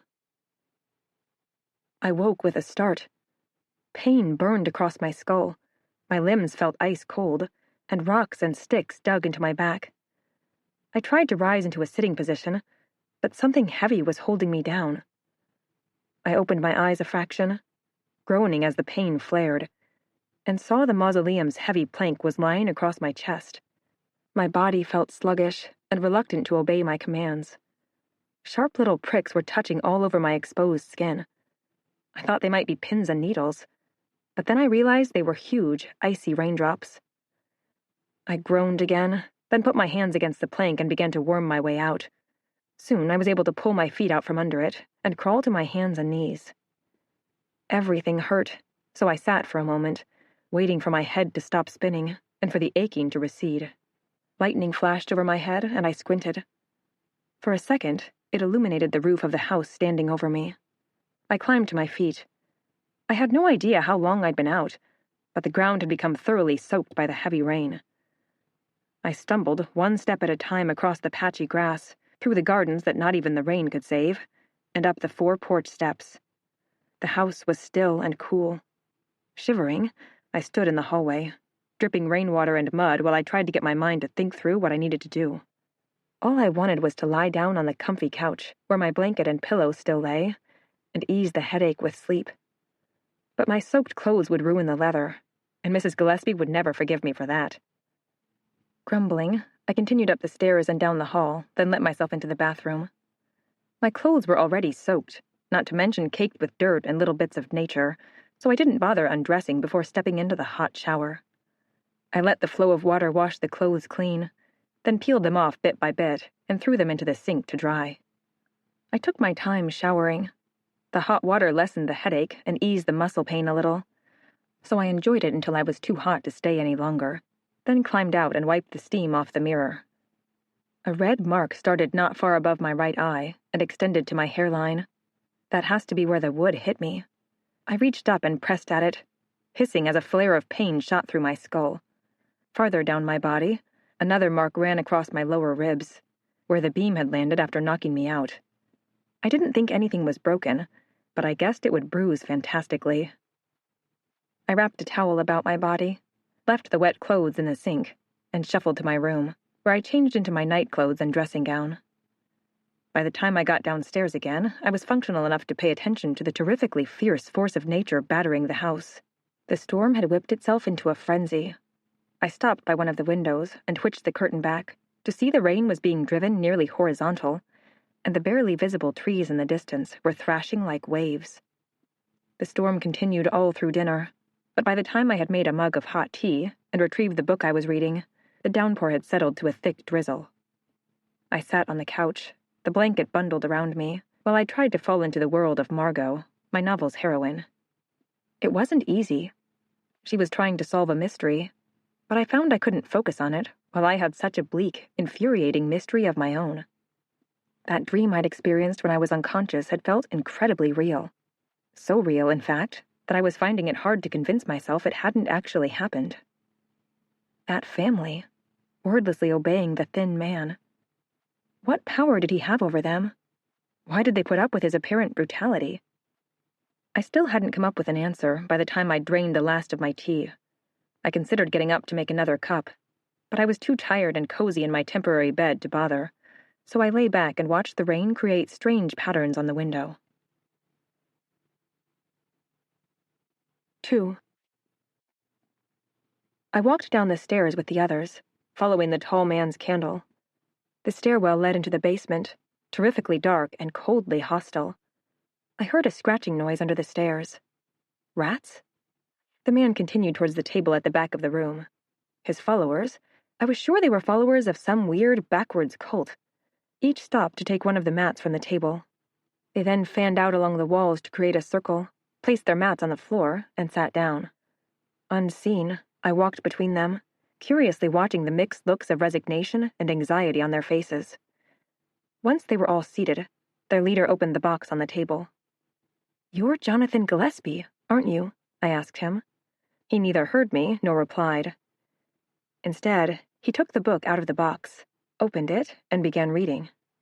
"We were begat of darkness, and to darkness we must return. The others who live in the shadows have many gifts to bestow. Court their favor, and we will be rewarded handsomely. We will be given freedom and see the limits of this mortal world melt away. We will be given life and be awake to witness the passing of the millennium. But spurn the others of the shadows, and you shall feel the sting of their wrath, and you shall know suffering like none other before your spark is extinguished and you are claimed by your grave." He closed the book with a crisp snap. "May the Lord have mercy on you all," he growled, then blew out the candle, plunging the room into complete darkness. Somehow, I could still see. I glanced up at the ceiling, which doubled as the floor of the room above, where even the thin spaces between the floorboards were filled with plaster. The family sat shivering in the cold. The youngest children fought their impulses to squirm, and the older family members stared ahead with dead, sightless eyes. In the dark, insects and rats began to make their appearance. They scuttled between the frozen bodies, obviously familiar with this silent, still circle. Several of the family members closed their eyes as cockroaches crept across their legs. At the table, Jonathan's cold gray eyes scanned the room, and I was suddenly struck with the idea that he could see in the dark. The twisted metal skull hovered behind him, a reflection of Jonathan's unwavering surveillance. A rat ran past my feet, and I jumped backwards. The room had felt ominous when I'd left the rat traps and poison there that morning. Had it really only been half a day ago? But right then, it felt filled with pure, malevolent energy. The minutes stretched on. How long does Jonathan expect them to stay down here? How long do I have to stay down here? The atmosphere was making me want to gag. A rat was sneaking up on Genevieve. She had her eyes scrunched closed against the darkness, but she must have been able to hear the rat, because she flinched when it moved closer. The rat, no doubt emboldened by the knowledge that the warm beings in its domain wouldn't move, leapt onto Genevieve's leg. Droplets of sweat developed on her cheeks as she recoiled and bit her lip to smother her heavy breathing. The rat climbed her black dress, pausing every few steps to explore and sniff, while tears appeared in the corners of Genevieve's eyes. I moved closer, wanting to knock the rodent off her, but powerless to do so. The rat reached her neck. Its whiskers breezed over her exposed skin. I glanced at Jonathan. His scowling eyes were fixed on the child. The fingers of his right hand were spread, resting on the table as though he were preparing to stand. Genevieve finally shrieked. The rat had bitten her. Drops of bright red blood beaded on her neck as she slapped away the mangy beast. Her eyes finally opened, and terror flashed over her face. Jonathan stood and walked towards her with slow, ponderous steps. The other family members moved their heads to follow his motion, blind in the darkness, but listening to the drama that was unfolding. Genevieve's breathing was shallow and ragged by the time Jonathan stopped in front of her. "Daughter," he said, and she recoiled at the word. "You've broken the stillness. A punishment is in order." "May the Lord have mercy on me," she blurted. "Don't punish her," I begged, standing as close to Jonathan as I dared. "She's only a child. She couldn't help herself." Jonathan stared down at his daughter, tortuously drawing out the silence. "You will spend the night here," he said at last. "Maybe some time in our communion place will teach you to respect it." Relief flooded Genevieve's face, but dread quickly replaced it. Clearly, the punishment was better than what she had feared, but was also worse than she'd hoped. "You understand why I do this," Jonathan said. He reached out and gripped Genevieve's chin, turning her head up to face him. His voice was softer, almost, but not quite, caring. "Embrace the darkness, and it will give you strength. Embrace it, and it will give you a life many times longer than what you would otherwise bear. But the darkness is not easy to carry. You must practice and show it respect, so that it will grant us these gifts when it deems us ready. You understand?" Genevieve was shaking like a leaf. "Yes, Father." Jonathan released his daughter's chin and addressed the rest of the room. "We will return upstairs." There were several relieved exhalations, and the others rose, picking up their mats. "Mathilde, you will take over Genevieve's cleaning duties tonight." Jonathan plucked the candle off his table, lit it with a deft stroke, then led the family towards the stairs. Genevieve stayed behind, huddled on her mat as the candlelight faded from sight and the footsteps receded. At last, the door at the top of the stairs clicked closed, leaving the shivering girl alone in the dark. Third night. "No," I spat, jerking upright. Pain seared across my temple again, and I pressed my palm to it, waiting for it to ease. Confused and disoriented, I took a moment to realize I was still in my makeshift bed in the living room.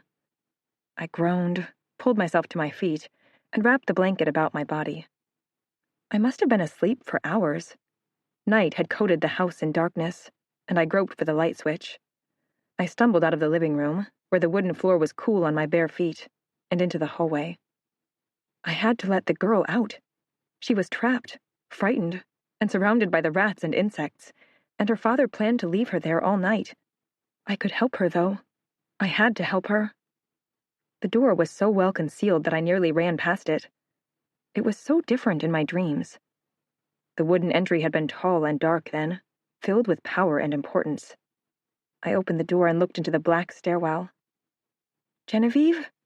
"Idiot," I thought, as my voice echoed back at me from the void. It was a dream. Genevieve isn't real. It had felt real, though. So much more real than anything else that had happened to me that day. So I hurried into the kitchen and retrieved the candlestick from the table, lit its blood-red candle, and returned to the unholy basement. The room was almost exactly the way I'd left it at the end of my dream. Only the cloth thrown over the iron skull and the empty floor were different. No Genevieve. "Of course," I muttered, more than a little angry at myself for being so impulsive. "It was only a dream. Genevieve is probably your brain trying to send you a subconscious message to stop reading horror or something." Even so, I found it hard to convince myself that Genevieve didn't need my help. I turned, preparing to climb the stairs again, and glanced upwards. The cracks in the ceiling were filled in with plaster. One hand on the banister and my right foot on the first stair, I was rooted to the spot. That little detail, the plastered ceiling, had been in my dream. Jonathan had filled in every last gap so that no light could find its way into his homage to darkness. But how could that be in a dream if I'd never noticed it before? My mouth opened a fraction, and I frowned, trying to reconcile the knowledge. Maybe I'd subconsciously noticed the ceiling, and my brain had slipped it into the nightmare. And yet, it wasn't something I would have noticed unless I was looking for it. Then why? The door snapped closed. I jumped and stared at the place that had once been my escape. A gust of wind followed the door's motion and caught my dressing gown, chilling me. My candle's flame died with a quiet hiss. I swore, then started running. Am I trapped? Does the door lock itself? Pain shot into my foot from where I stubbed my toe, but I didn't slow down. I imagined myself as Genevieve, trapped in the lightless, heatless basement, fighting off overly bold rats and clicking insects, waiting for a rescue that would come months too late. Terror made it hard to think as I reached the landing and felt blindly for the door, which had no handle.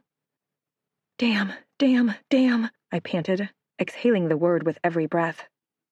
I scrabbled around the edge of the door, my fingernails trying to find purchase, ignoring the stings of splinters. I thought I heard a skittering sound behind me. Genevieve's face rose in my mind. Her wide, terrified eyes pleaded with her father as he left her in the room, dread painted across her face as she watched her family climb the stairs. I felt her eyes on me, observing me, her companion in her cruel jail. No. I backed up until I felt the wall behind me. Then I started running, angling my shoulder at the door, and hit it as hard as I could. I burst through it, splinters of wood shooting into the hallway in my wake. My knees gave out, and I collapsed to the ground, panting and clutching at an anxiety-induced stitch. For a moment, I didn't move. I knelt there on the wooden floor, savoring the sight of the poorly lit hallway and rooms, feeling the burn on my shoulder. Guess that'll be another bruise. When I turned back to the door, I saw I hadn't broken it completely, as I'd assumed. I'd merely cracked the wood around the crude lock. Geez, I muttered, gaining my feet and dusting off my dressing gown. I felt wobbly, and my headache was back, throbbing at my skull. The room had made me jittery and anxious, and I didn't like the way the black stairwell was left exposed. So I shoved the door closed, then backed away from it. You're sick, Jonathan Gillespie. It felt good to be able to say it, to express that hatred and revulsion that his family had been incapable of verbalizing. I stumbled to the kitchen, his kitchen, and put the kettle on. I glanced down and saw I still had the candlestick clutched in my hand, though the candle had broken in half during my escape. I dropped it on the table. A glance at the clock showed it was a little after midnight. I didn't feel tired, so I jogged up the stairs to fetch my laptop, and I had it plugged in at the dining table before the kettle had finished boiling. I typed Jonathan Gillespie's name into a search engine. I wasn't sure what to expect, but I was disappointed all the same.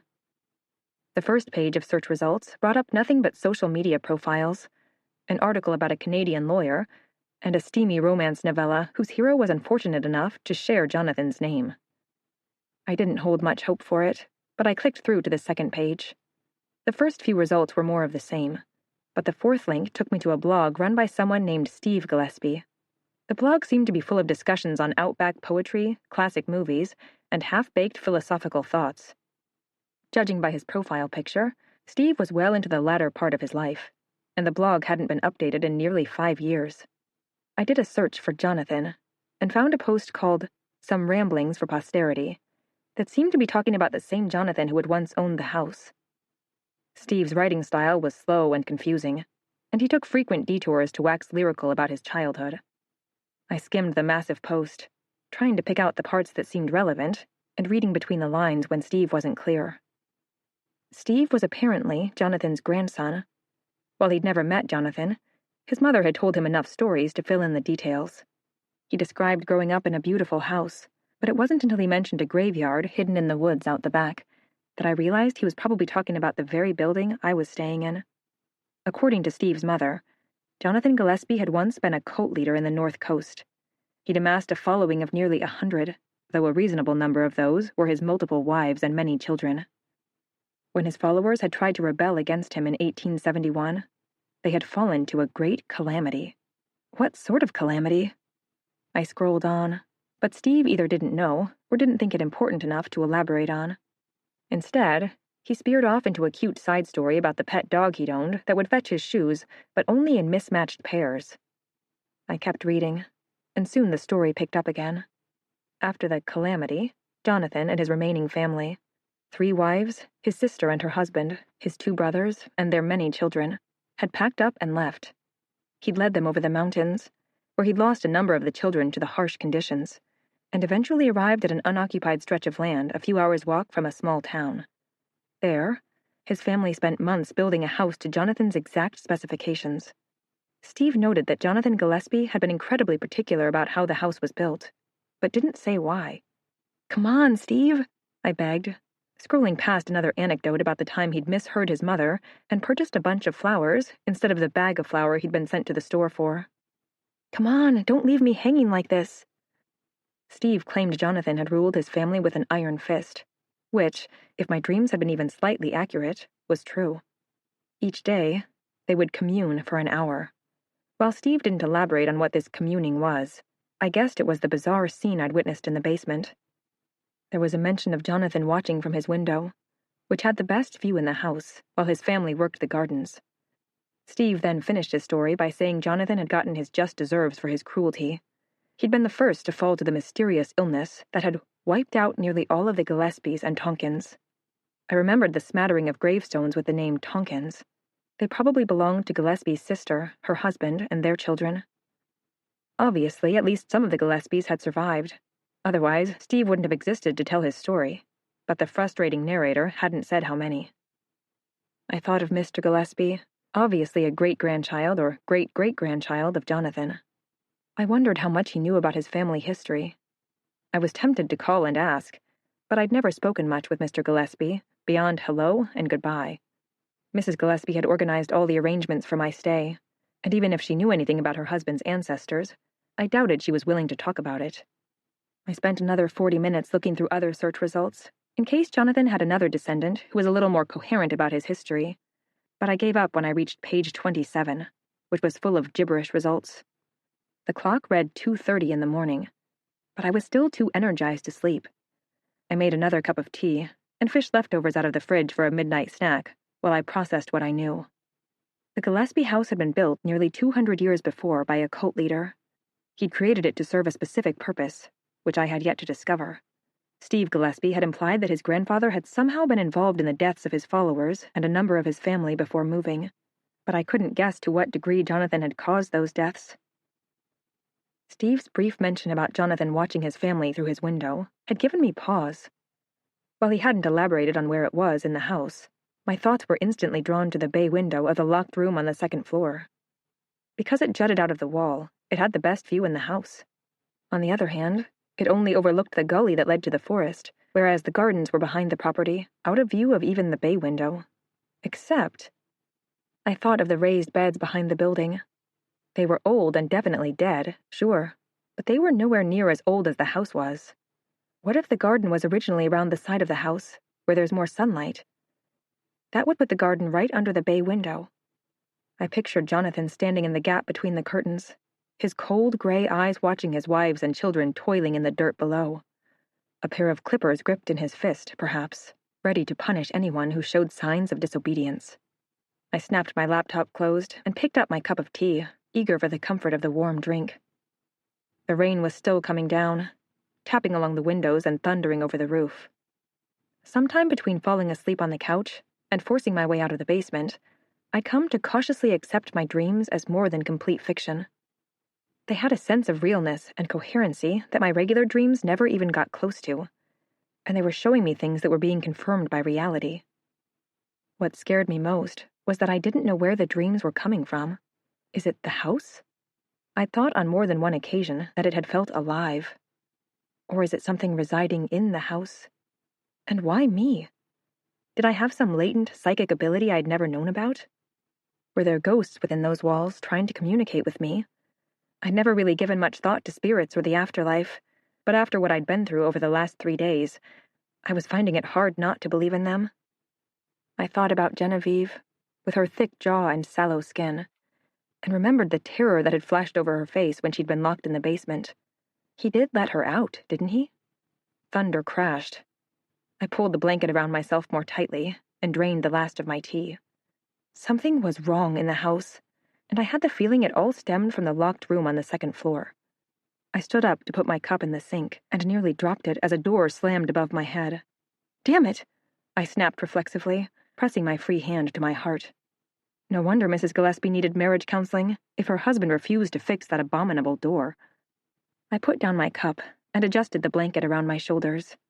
It was late, or rather early, and I was letting my imagination run away with me.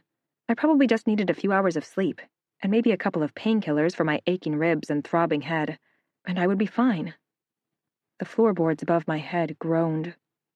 I hesitated, listening to them, trying to remind myself that it was just the house breathing. Except it wasn't. They weren't random creaks. They were footsteps in the hallway above me. It was a good thing I'd put down my mug. Otherwise, I would have dropped it.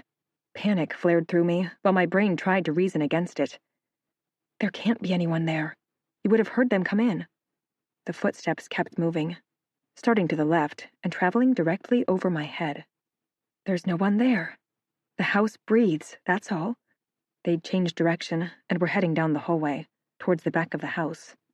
You're safe. You're safe. You're safe. I ran for the stairwell, clutching the blanket in one hand and the candlestick in the other. The stairs tended to creak, so I kept my feet light and stayed to the edge of the steps, minimizing the noise the best I could. The landing was empty and dark. I glanced up the stairs behind me, the one that went to the third floor of the building, but there was no noise coming from there. So I faced the hallway in front of me and began advancing down it. The doors were all still open from when I'd searched them the night before. I glanced into each room as I passed, but saw no sign of an intruder. I eventually reached my own room and looked inside. It was exactly the way I'd left it. My pile of novels, which I'd barely made a dent in, still sat on the table. My cupboard door was open from where I'd gotten my dressing gown, and the bed looked bare without the blanket that I was currently clutching around my shoulders. Then the scratching started again. I held still, listening hard, and realized it was coming from the wall behind my bed. I moved close and pressed my ear against the cool wallpaper. The more I listened, the less I was convinced that rats were the cause. I pulled back and jogged into the hallway again, my heart thundering in my ears, trying to drown out the dreadful scratching sound. The noise was coming from the room next to mine. The room with the locked door. The room that belonged to Jonathan Gillespie. Even though I knew what the result would be, I couldn't stop myself from trying to turn the handle. Still locked. Why? I ran down the stairs, hardly thinking about what I was doing, and dropped the candlestick in the hallway before pelting out the door and into the rain. It was achingly cold, and soaked through the blanket before I'd even rounded the corner. Visibility was poor, and I couldn't hear much over the roar of the drops assaulting the house and the muddy, slushy ground, but I kept marching down the side of the house until I stood below the bay window. I pulled out my phone, grateful that it was waterproof, and turned on the flashlight function. The room was a long way above me, but the phone's light was just enough to let me make out the window.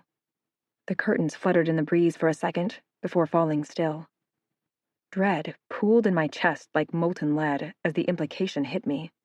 There is no breeze, not in the hallway, not outside. The rain was heavy, but the wind had settled, letting the drops fall directly down. I watched the window with a dry mouth. Is someone living in there?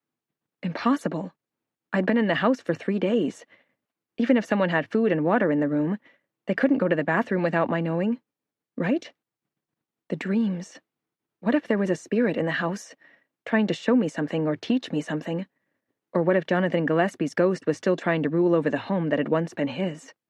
I needed to open the door, to see what was in the only locked room in the house. How, though?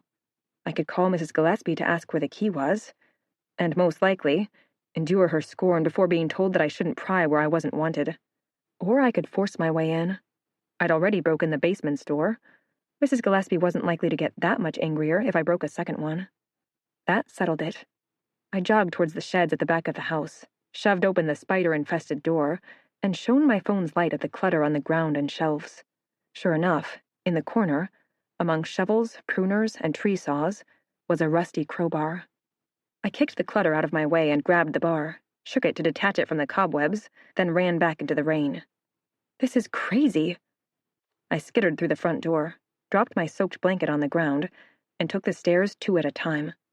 But sometimes crazy circumstances warrant crazy actions. I didn't stop moving until I reached the locked door, where I stumbled to a halt, bent over, and braced my hands on my knees to drag in a few rough breaths. A stitch had developed in my left side, and my throat was dry from the stress and the running. I listened hard, but everything was still and silent again. Even the scratching sounds had stopped. All I could hear was rain drumming on the roof. I knelt, pressed my cheek against the wooden floor, and shined the light from my phone under the door. Just as I had on my first day in the house, I could see faint outlines of objects I couldn't make out, but there was no sign of motion, and no hint of what might have been inside. We're really doing this, huh? I picked up the crowbar and fit its angled edge between the door and the door frame. For a second, I hesitated, wondering if I should leave the task until morning, and maybe call Mrs. Gillespie to see what her excuse was, but the tension had built so strongly in my chest that I thought I would explode if I didn't get an answer right then. I heaved on the crowbar. The wood creaked. Then I was rewarded with a faint cracking noise. I pushed harder. The stitch stabbed at me again, and my headache flared. Then the wood gave out under the pressure with a splitting crack, and the door finally swung open.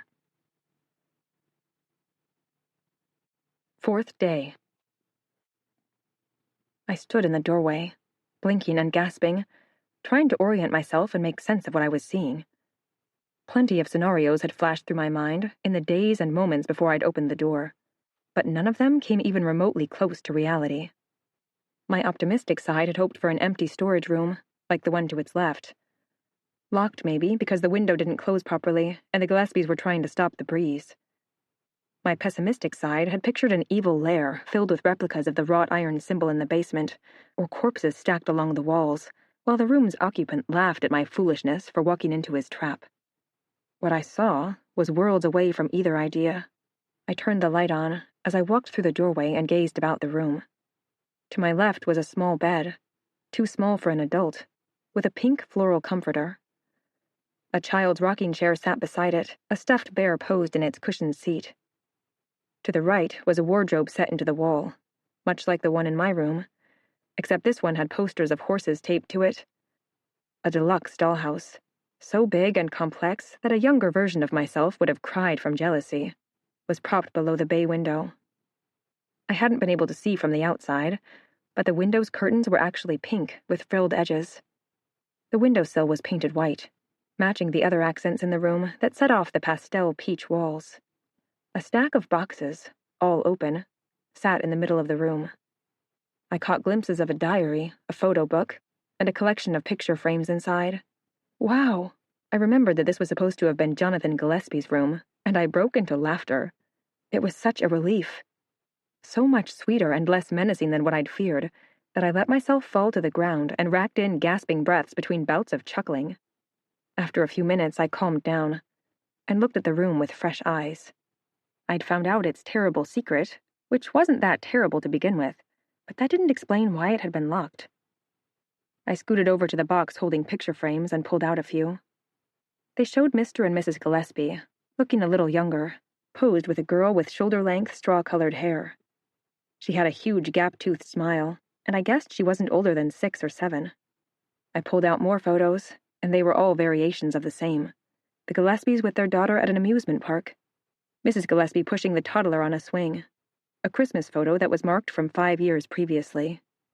If this was the Gillespies' daughter, where was she now?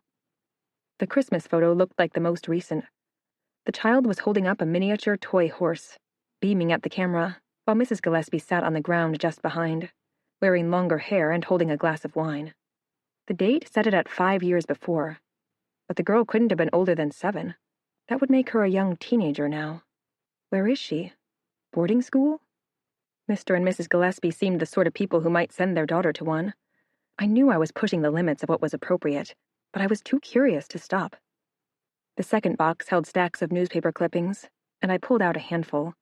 The headline on the top sheet, from January 5 years ago, not long after the Christmas photo, made my heart drop. Local girl missing. I skimmed it quickly. The Gillespies' child, Hannah, had been reported missing on the morning of January the 18th. It was a suspected kidnapping, and the police were asking for information. More of the story unfolded through the clippings. There were at least 30 of them, stacked in chronological order. Police had searched the house and found no signs of a forced entry, and all the footprints in the damp ground had matched the Gillespie family's shoes. However, a set of footprints belonging to Hannah had led towards the forest, though no one was sure how old they were. Nearly 100 police officers and volunteers had spent 3 days scouring the woods. No signs of Hannah were found, and the search was eventually scaled back, then called off completely. Mrs. Gillespie believed her daughter had been kidnapped, rather than lost. She made repeated requests for information in the media.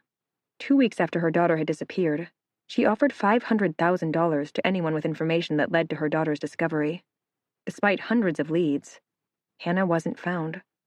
The last clipping was from 4 months before the Gillespies left me in charge of their home. It was the 4-year anniversary of Hannah's disappearance, but Mrs. Gillespie still hadn't given up. The reward was still on offer, she said. She implored the police to pull the file out of storage and reassess it, and she pleaded with the public to come forward with information. The article quoted her as saying she couldn't rest until her child had been found. A photo was included, showing what Hannah might look like at age 11. I carefully put the clippings back in the box in the same order I'd found them, then I looked around the room again. My stomach turned leaden as I realized what it was. A shrine to the Gillespies' lost child. Of course the door had been locked. The room was private, special. They hadn't wanted intruders poking through their missing daughter's possessions, which was exactly what I'd done.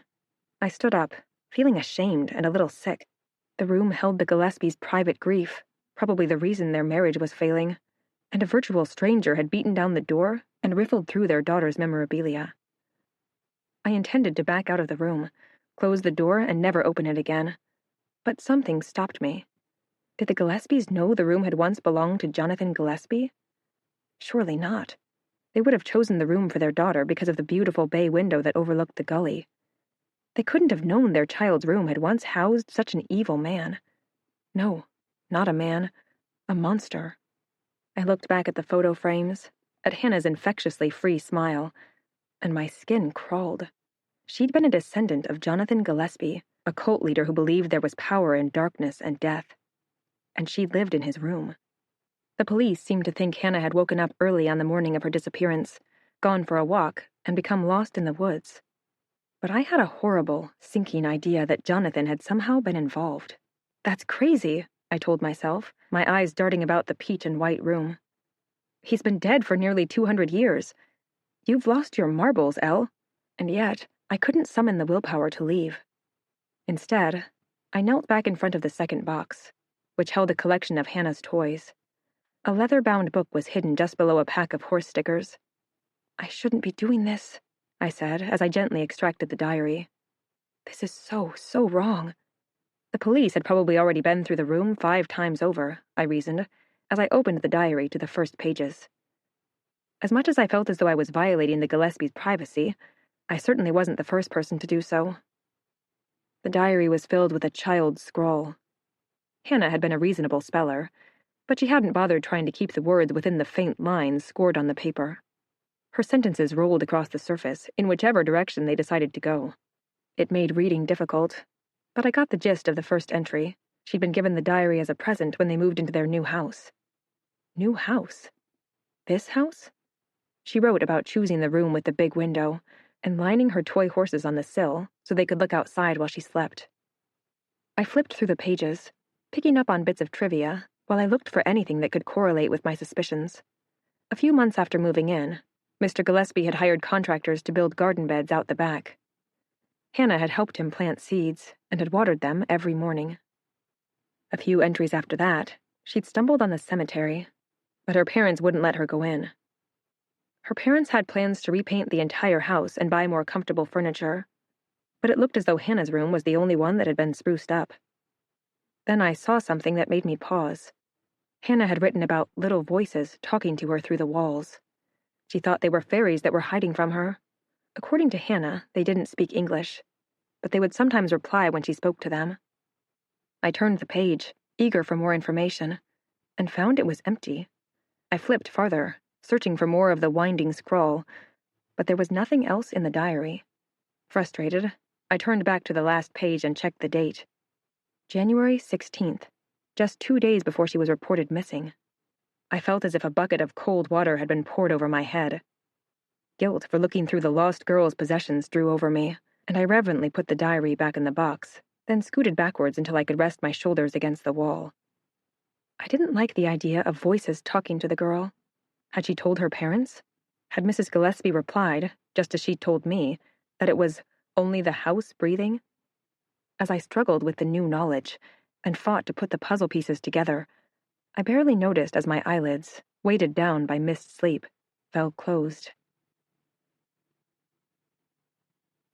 3.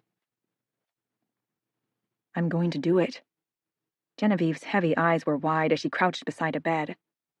I stepped forward to get a better view and saw a sleepy figure stirring in the sheets. One of the other girls, slightly older than Genevieve, but with the same thick black hair, propped herself up and rubbed at squinted eyes. What? I'm doing it tonight. Genevieve's voice was hoarse with excitement and fear. What we talked about, remember? That got the other girl's attention. She sat upright and her face turned pale. But you... how? The room, which I recognized it as the same corner room I slept in, had 2 beds. The one opposite, Genevieve's I guessed, was neatly made and hadn't been slept in, even though Genevieve was wearing a long white nightdress. I'll follow him to his crypt, she replied, speaking quickly. He's been going there every night for the past week and doesn't come out for hours, remember? He'll go there again tonight, I'm sure of it. And I'll follow and lock him in. The other girl looked terrified. If he catches you, he'll kill you. He's killing us anyway, Genevieve snapped back. Just far more slowly. The sisters were silent. I listened to the house as it creaked and breathed. You don't think Mother will let him out? The older one asked at last. She won't be able to if I hide the key. Do you want me to come? Even I could pick out the reluctance in her voice. No, I'm doing it alone. I wanted someone to know, in case I don't come back. Yes. The older girl stroked Genevieve's face, brushing her hair out of it. Good luck. As Genevieve stood up and walked towards the door, I finally saw her face properly. I'd thought she wasn't very pretty before, with her sallow skin, thick jaw, and heavy lids. But in that moment, I thought she was breathtaking. Her cheeks were tinged pink from excitement, and her eyes, though still heavy-lidded, burned with a blistering determination. No matter how meek she appeared in her father's presence, she had an intensity inside of her that took my breath away. I jerked awake. Light hit my eyes, making me squint and blink while I tried to collect myself. I was still in Hannah's room, I realized, surrounded by the missing girl's toys, clothes, and decorations. Geez, I muttered, awkwardly clambering to my feet. I felt disoriented, as though I'd fallen through a portal into a different world.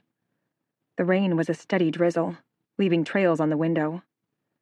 I couldn't tell how much time had passed, or whether I'd fallen asleep completely or just dozed, but my neck was sore from where my head had lolled. I suddenly felt very uncomfortable in the room. Ashamed, even. I stood, backed out of the door, and closed it behind myself, cringing at the sight of the splintered wood around the lock.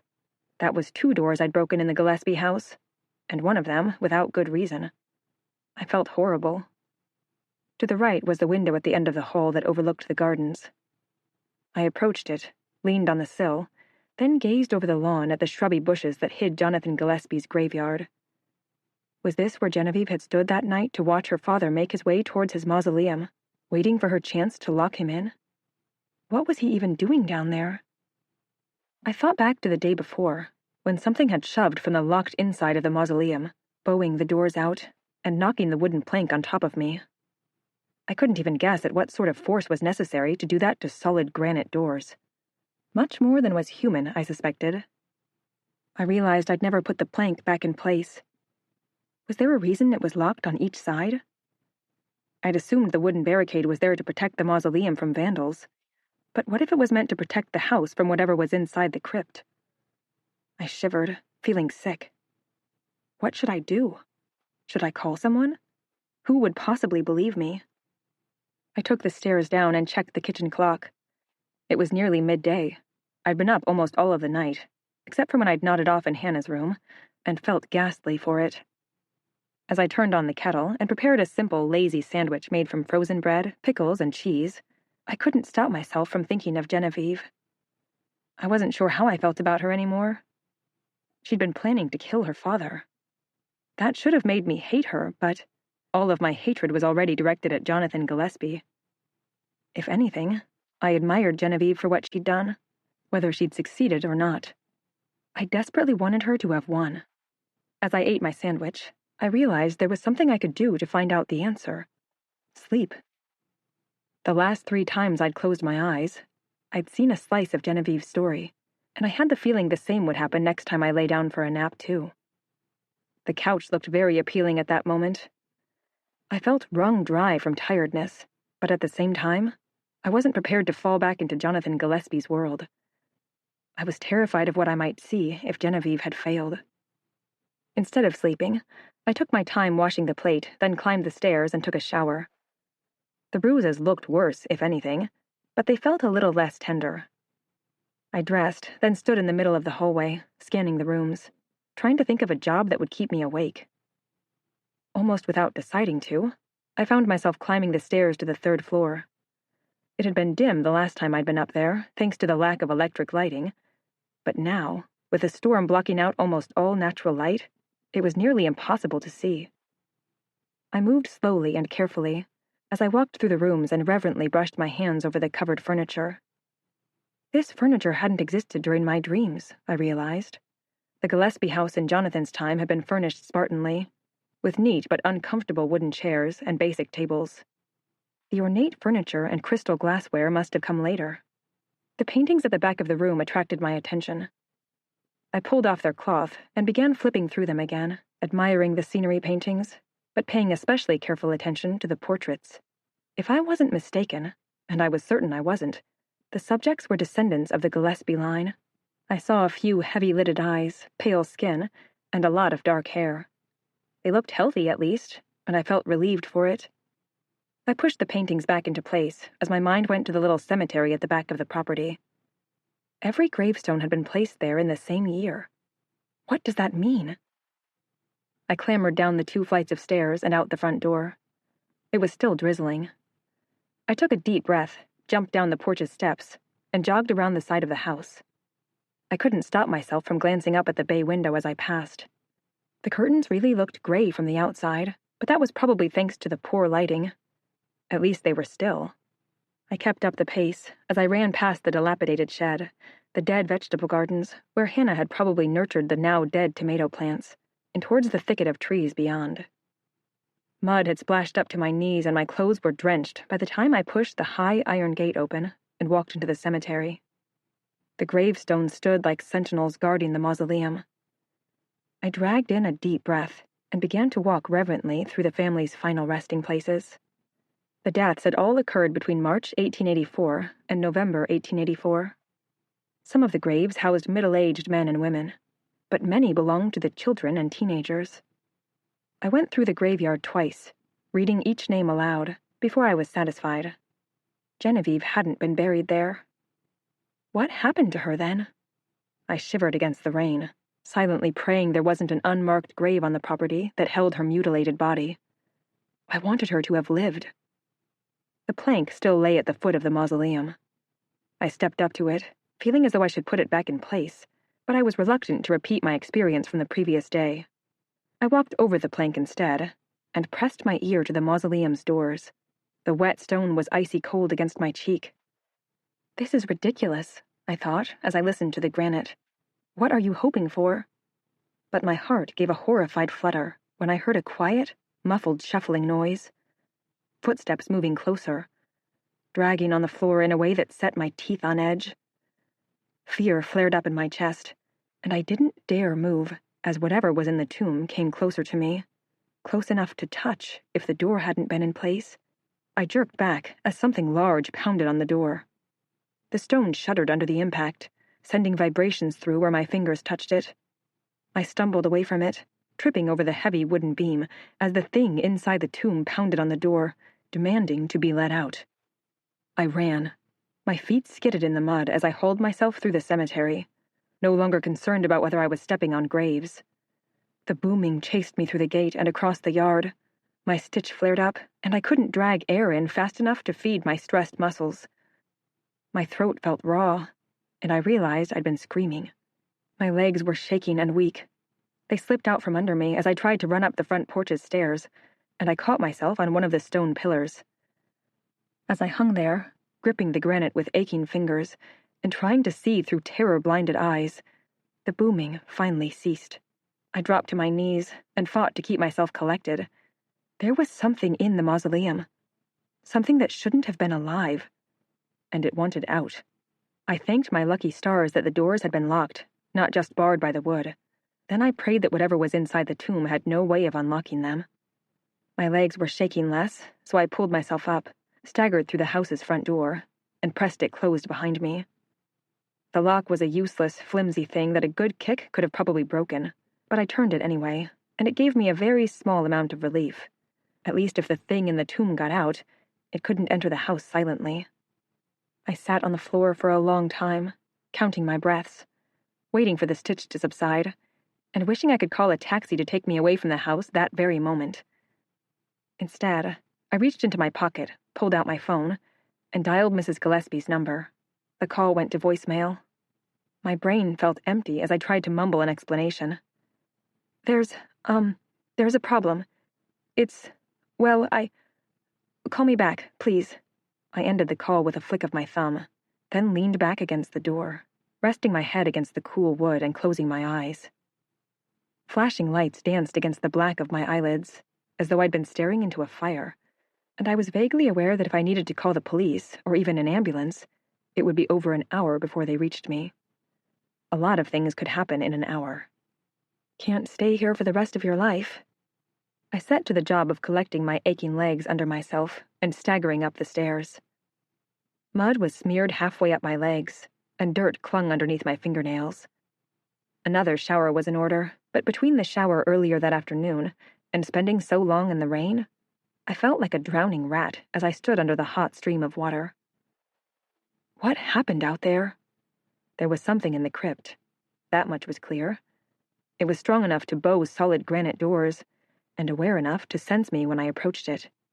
My mind tried, and failed, to connect those two snippets of fact to any sort of logic. My instincts had their own opinion about what lay sleepless in the stone tomb. Jonathan Gillespie. It's been 200 years since Jonathan walked on Earth, Elle. I was simply too tired to think any further. Whatever was in the tomb hadn't followed me to the house, so I pushed aside that thought as I cobbled together at dinner. There was hardly any food left. I would need to get into town if I wanted to stay more than another day. Once I'd finished and washed up, I walked through the house to turn the lights off. It was a little after 6 in the evening, but it felt much later. The thick rain continued to beat on the house, and the clouds blocked the sunlight as effectively as any blanket could. As I turned out the lights, I checked the rat traps and poison I'd left. The ones in the kitchen, library, and laundry were untouched. I snorted in frustration and walked past the door that led to the basement. I'd placed traps down there, too, but no way in hell was I going to check them. Mrs. Gillespie could do that herself when she got back. I climbed the stairs, running one hand along the banister, and walked down the long hallway to my room. The air was colder on the second level, so I pulled more blankets out of the cupboard and threw them over the bed. Then, on an impulse, I grabbed one corner and began dragging the bed until I'd turned it and moved it against the opposite wall, to where I'd seen Genevieve's bed in my dreams. I crawled under the blankets, lay on my back, and waited for sleep to claim me. 4. There was a horrible ringing noise in my ears. Genevieve lay on her side in the small wooden bed, her heavy eyes wide as she clutched her pillow against her chest. I turned and saw her sister sitting up in bed, her knees tucked under her chin. The girl's limp black hair made a curtain around her face as she rocked backwards and forwards. "It's been 5 days," Genevieve whispered. Her lips were pale, and the fierce resolve I'd seen in her before had drained away, leaving a scared child in its place. "Why won't he die?" The sister didn't answer. And that's when I realized my ears weren't ringing. Someone was screaming. I walked to the window and gazed out into the pitch-black night as the three of us listened to Jonathan Gillespie shriek in horror and fury. Trapped in the tomb he'd built himself, the tomb Genevieve had locked him in, the tomb where he should have died. Fourth night. I woke to find the terrible screaming noise still echoing through the house.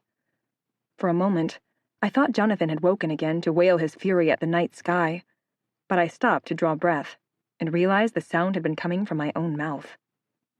The echoes died away as I lay in bed and listened to the house's breathing. It seemed louder than it had been before, as though the house had run a marathon and was dragging in deep, long breaths, rather than the gentle whispers it normally did. Every pipe in the building was alive. Every strained wooden brace groaned. The air felt dense, like I'd walked under a power line, and the scratching had returned. It was louder than I'd ever heard it, more insistent. I got up, wrapping the blanket about my chilled body, and stepped towards where the noise came from the opposite wall. I held my breath and listened, as the noise seemed to take on a new timbre. That's not rats, I realized with a burst of horror. It's fingernails scratching at wood. My feet carried me closer, moving me against my will, until I stood directly in front of the wall. I inhaled deeply, closed my eyes, and pressed my ear to the peeling wallpaper.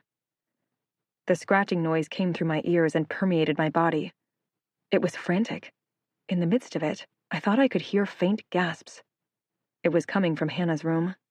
I stepped back from the wall and pressed my palms into my eyes while I tried to think. There was something in the house. I was certain of it. It might not have been alive anymore, but whatever, or whoever it was, had refused to move on. I knew what I had to do, and every atom of my body recoiled at the idea. I pulled my dressing gown on over my pajamas, slipped my feet into my boots, picked the candlestick off the bedside table, and left my bedroom. The door to Hannah's room was still open a fraction, letting a sliver of natural moonlight into the hallway. I approached it slowly, keeping my breathing quiet, and pushed it open. The room hadn't changed since the day before, but somehow it looked completely different. The boxes stacked in the middle of the room cast long shadows across the floor. The curtains that had been pastel pink in the daytime looked gray in the moonlight, as they shifted slowly in the air current caused by the opening door. The toys in the corner watched me with their beady plastic eyes. The floorboards creaked under my feet as I stepped fully into the room and looked around for the source of the noise. It came from the wall to the right, the wall that divided this room from my room. I frowned at it. Has the noise been coming from my own room after all? It couldn't have been. That meant it's coming from inside the wall. I stepped back to get a better look at it. The pink floral wallpaper was more modern and in better repair than what covered the rest of the house. I couldn't see any marks on it. The only unique part of the wall was the large wooden wardrobe. The wardrobe looked as if it might have been from the house's original furnishings. It stood taller than my head, and detailed swirls and strange shapes had been carved into its double doors. I grabbed the handles and pulled the doors open, exposing a cavernous, empty interior. The scratching persisted, seemingly coming from just behind the wood.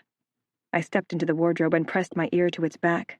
I braced myself by placing my hands on the wood, and I jumped back immediately. A breeze, thin and icy cold, had grazed the fingers of my left hand. I felt along the back of the cupboard until I found it. About halfway along was a gap in the wood, not large enough to let in enough light for me to see easily in the dark, but wide enough to let a narrow burst of cold air through. I tucked the candlestick into my pocket and began following the crack. It traveled the height of the wardrobe and stopped a half-inch above the base. I knelt and felt around it. The crack traveled vertically along the floor before turning upwards again to meet the top of the wooden box. A door? I tried to get a grip in the crack and pull it open, but neither side budged. It was only when I knelt again and pulled at the base that it began to shift. It was jammed in place by age and neglect, but I managed to get my fingernails under the board and drag it out with a scrape. It was hinged at the top, but the bottom swung up. Like a human-sized cat door. I raised it above my head to see the wall behind. The floral wallpaper continued, but a sparkle of gold off to one side caught my eye. I rested the wooden plank on my shoulder as I pulled my mobile out and shone its light at the glittering object. It was a tiny key sitting in a keyhole. I reached out to touch the cool metal, then, unable to resist the temptation, turned it. It gave a quiet click, followed by a louder, grinding noise, and the entire section of the wall pulled away from me, exposing a dark area behind it. I stood inside the wardrobe for a moment, stunned. Then I stepped into the gap. Only about 2 feet wide, it continued to my right. The weak light of my phone revealed a few stone steps. Wow! The scratching hadn't been coming from behind the walls after all. There was an entire passageway between them.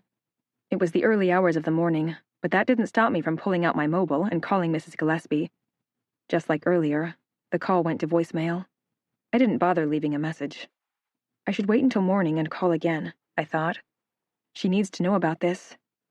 The hallway stretched before me, tempting me, offering to solve the puzzles that had plagued me for the previous 4 days, but I knew it would be insanity to continue down there alone. Intending to step back into Hannah's room, I turned towards the door, just in time to see the last crack of light disappear as the stone door ground into place. I swore, lunged for the door handle, and tried to pull it back open, but the lock clicked a second before I could find a grip. My fingers shook as I tugged at the door's handle, but it had already sealed itself, and the key was on the other side. Damn! I fumbled for my phone. The thin light illuminated my narrow container as I began dialing the emergency helpline.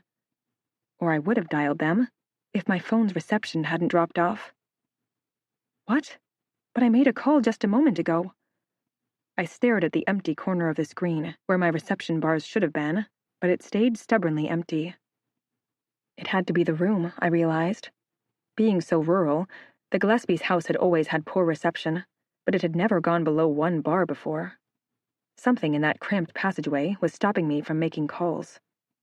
Maybe the stone walls were lined with something my signal couldn't get through, or maybe it was simply too thick to penetrate. Either way, I was segregated from the outside world, my entry blocked, and only one way to go. I swore again, this time with feeling. The stairwell stretched in front of me, dripping with the darkness that permeated the rest of the building. My phone's light wasn't strong enough to penetrate more than 2 steps ahead. I thought the rest of the building was dingy, but the passageway was unnaturally black, almost as if the shadows congregated here. If the building were alive, this would be its major artery, and the shadows would be its blood. The scratching had stopped, and I wasn't sure if that was better or worse. The quiet surrounded me, smothering me and stripping away my security. Standing still in the cramped little hallway wasn't going to help me, but taking that first stair down the passageway was one of the hardest things I'd ever done. Once I'd started, though, I quickly picked up the pace, my boots slapping on the stone ground and my breath deepening. The stairs were steep and narrow, making me feel poised on the edge of toppling into the black abyss, but I didn't dare slow down. I glanced at the smooth ceiling and tried to work out where I was. The stairs must have been taking me under the second floor's hallway. I remembered how, 2 days before, I'd been startled by the sound below my feet, but hadn't been able to find anyone in the house. Was this where it had been coming from? I glanced back down, and instantly regretted my distraction, as my foot plunged into an empty space where the next step should have been.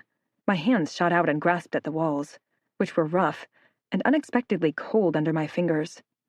For a second, I thought I might be able to regain my balance and pull back, but my momentum had been too strong.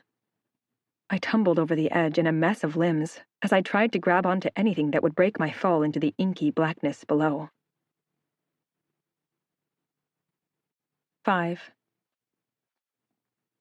The shovel's blade dug into the compacted dirt as Genevieve's boot pushed down on it. She was sweating, but apparently still didn't dare to shed her heavy black dress, or maybe she didn't have anything to change into. Her brother with the missing fingers was opposite her, cutting into the ground with his own shovel. They were both panting, although the day was cool and overcast. I looked away from the hole they were carving and saw they were in the cemetery. It had fewer weeds, and the gravestones were clean and new, but in other ways, it was almost identical to the burial ground I'd walked through. Behind us were 3 other family members: Genevieve's older sister, the one who shared her bedroom, had tears running down her pale cheeks. She was holding hands with a boy who looked about 6 and a girl who couldn't have been older than 4. In front of them was a long shape wrapped in a white cloth. The body, waiting for its burial. The older boy stopped his digging for a moment, his brow creased. Maria should be the last one, shouldn't she? The darkness won't claim any of us. Genevieve's heavy lids fluttered as she glanced over her 4 remaining relatives. Her eyes were dry, but something dark lingered there.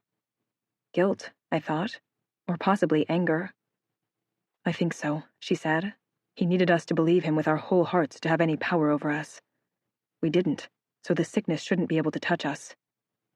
Damn him, the older sister said, but there was no fight left in her voice. I hope he burns in hell for this, the bastard. The other 2 glanced at the mausoleum for barely a second, then returned to digging. I walked around them to where a gravestone lay flat on the dirt. It looked bright and clean, ready to be placed as a permanent marker of Maria Gillespie's last bed. A boom shattered the silence. I jolted backwards and stared at the mausoleum. Little bits of dirt rained off its roof after something large and fierce had pounded on the doors. The heavy wooden plank was in its brackets, providing a small measure of protection for those outside the tomb. Genevieve and her siblings stared at the mausoleum for a moment. When there was no more activity, they returned to their chore. I had the impression that wasn't the first time it had happened, and they had made a silent agreement not to speak about it. I moved away from the mausoleum to stand next to the older sister and the 2 children. The 3 watched the cloth-covered body in front of them with an odd mixture of resignation and revulsion. I watched it too, wondering which one Maria had been, whether I would have recognized her, and what sort of fate had befallen her. A gust of wind picked up the corner of the cloth and pulled it back from the corpse's face. I recognized one of the middle-aged women. Jonathan's wife, I thought. Her eyes open and glassy, her jaw slack, her face as white as the sheets surrounding her. Ugly boils surrounded her jaw and nose, and cracks spread out from her mouth and eyes where the skin had split horribly. Tracks of congealed blood gathered in the splits, looking like dark red worms crawling across her face. The older sister moaned and gathered the children to her, burying their faces in her dress so they wouldn't see what had become of the woman they had probably called mother.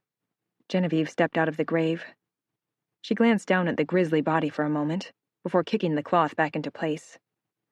Take them inside, she told her sister. Her voice was low and gentle as she brushed a hand over the young girl's head. You've paid your respects. Paul and I will finish burying her. I gasped and moaned, rolling to my side as pain flared through my body. My head thundered, my left arm ached, and my back burned. I thought I was going to be sick, but I coiled in on myself on the cold stone ground. Gradually, the pains subsided. Half of me wished I could have stayed in that dream state longer. I'd been comfortable there, free from pain and fear. At least the fall didn't put me into a coma, or worse. I sat up and groaned as the headache flared. My phone, which lay face down, gave off a small amount of light. I grabbed at it before it could power off completely and leave me blind. The screen was cracked, but it was still working. Behind me was the drop-off I'd fallen over. It must have been at least 8 feet high, and a collection of white rocks and dark scraps of cloth on the ground. I was incredibly lucky not to have been hurt worse by the fall. The pain was intense, but my limbs all seemed to work, and I didn't think anything vital was broken. Small gray rocks jutted out of one side of the vertical wall, zigzagging neatly to the floor. Steps, I thought, so that the owner of the passageway could climb down easily. The drop-off was likely a deliberate trap. For anyone who didn't know the stairs ended, it was all too easy to tumble over the edge and break a leg or a skull on the stone floor. It took me a few minutes to get to my feet. I was dizzy and aching, but I preferred to deal with the pain rather than spend more time than I had to in the tunnel. I started walking again, still using my damaged phone as a light, but I moved more cautiously, paying greater attention to the ground in front of me, in case there was a second trap. As I moved farther down the tunnel, I thought I saw a hint of light in the distance. 20 paces on, I was walking down a second flight of stairs, moving quickly again, desperate to reach the golden glow cutting through the dark. The stairs turned a corner, and I found myself facing a sliver of light, barely half an inch wide, going from the floor to the tunnel's ceiling. A door? I pushed on the walls, but they didn't budge. My hands scrabbled over the smooth surface, searching for any sort of indent or crevice I could get a grip on, but the crack of light in the corner was the only thing breaking up the monotony of the rough stone. Frustrated, I put my cheek against the wall and looked through the gap. On the other side were bookcases? I gasped, realizing where I was, and felt my heart rate pick up. It was the hidden room with no door I'd found in the library. I was looking through the gap I'd seen the eye in. Nausea rolled in my stomach as I drew back. I turned in a circle, examining the area behind me. To my left was the staircase I'd just come down. To the right was another turn in the wall, and a staircase leading downwards again. The wall directly in front of me bore the strange splotch of color that had tricked me into thinking I'd seen someone in the tunnel. Was it a trick, though? I thought of the scratching noises that had come from the passageway, and the hairs on the back of my arms rose. There was no way to escape back into the library.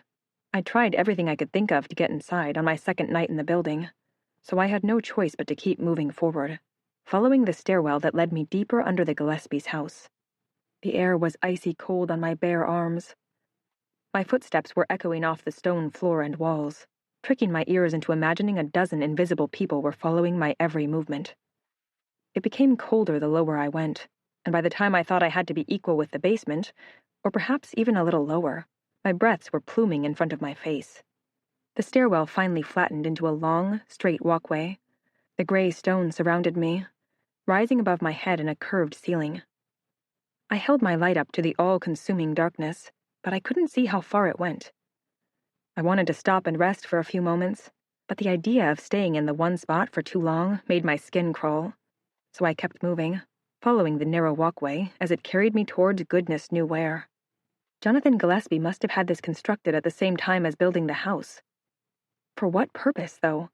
I thought back to the article I'd read about the Gillespie cult being run out of a town after a calamity.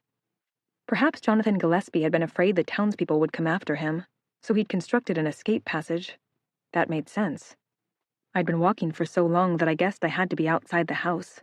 In my dream, Genevieve and her remaining family had been burying a horribly mutilated corpse. Genevieve seemed to think Jonathan had caused it, and that because they'd believed Jonathan's teachings, her family had been susceptible to their leader's curse. His revenge, I supposed, for what had been done to him. It wasn't too hard to imagine the same disease I had seen being the reason his cult had fled from their town on the north coast. The blog had mentioned that a group of his followers had died in a short span of time. It couldn't have been blatant murder, or Jonathan and his clan would have been arrested straight away and taken to the gallows.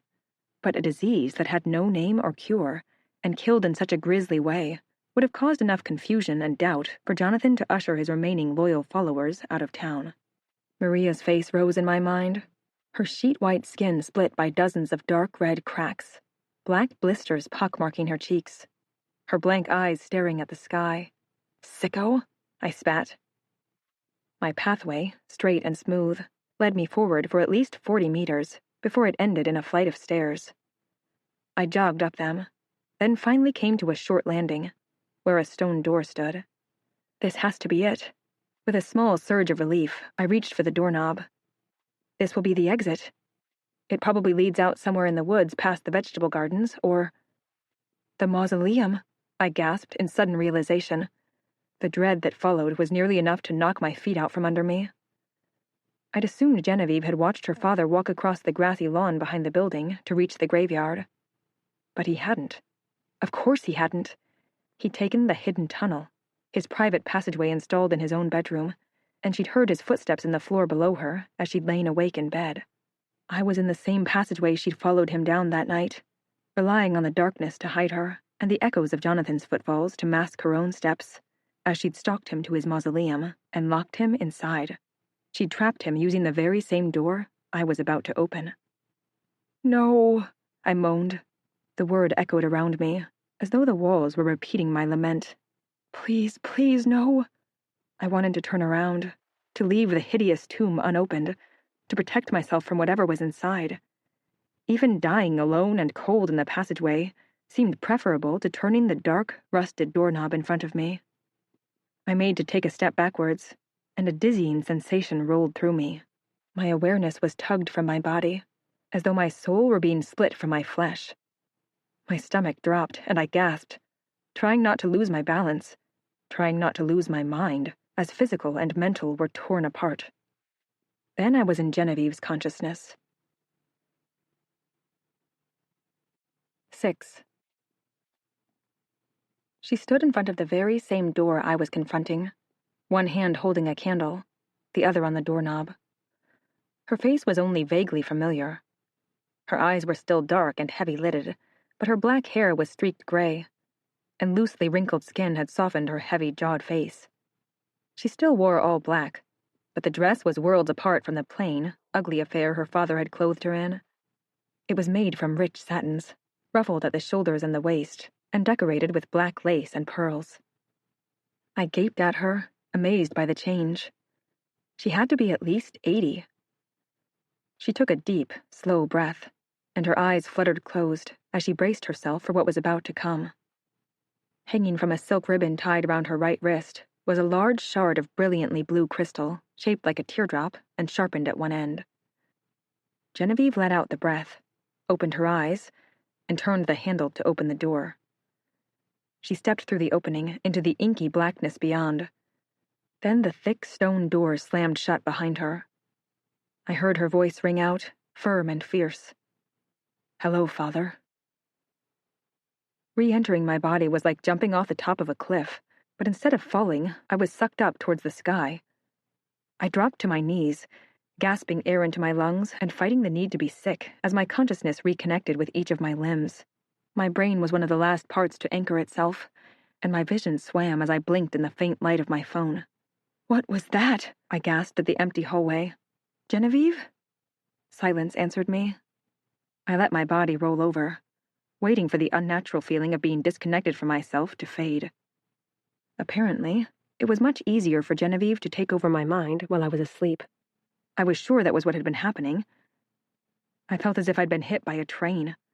My limbs shook as I propped myself against the wall. I realized that she'd been showing me those snapshots of her life for a reason.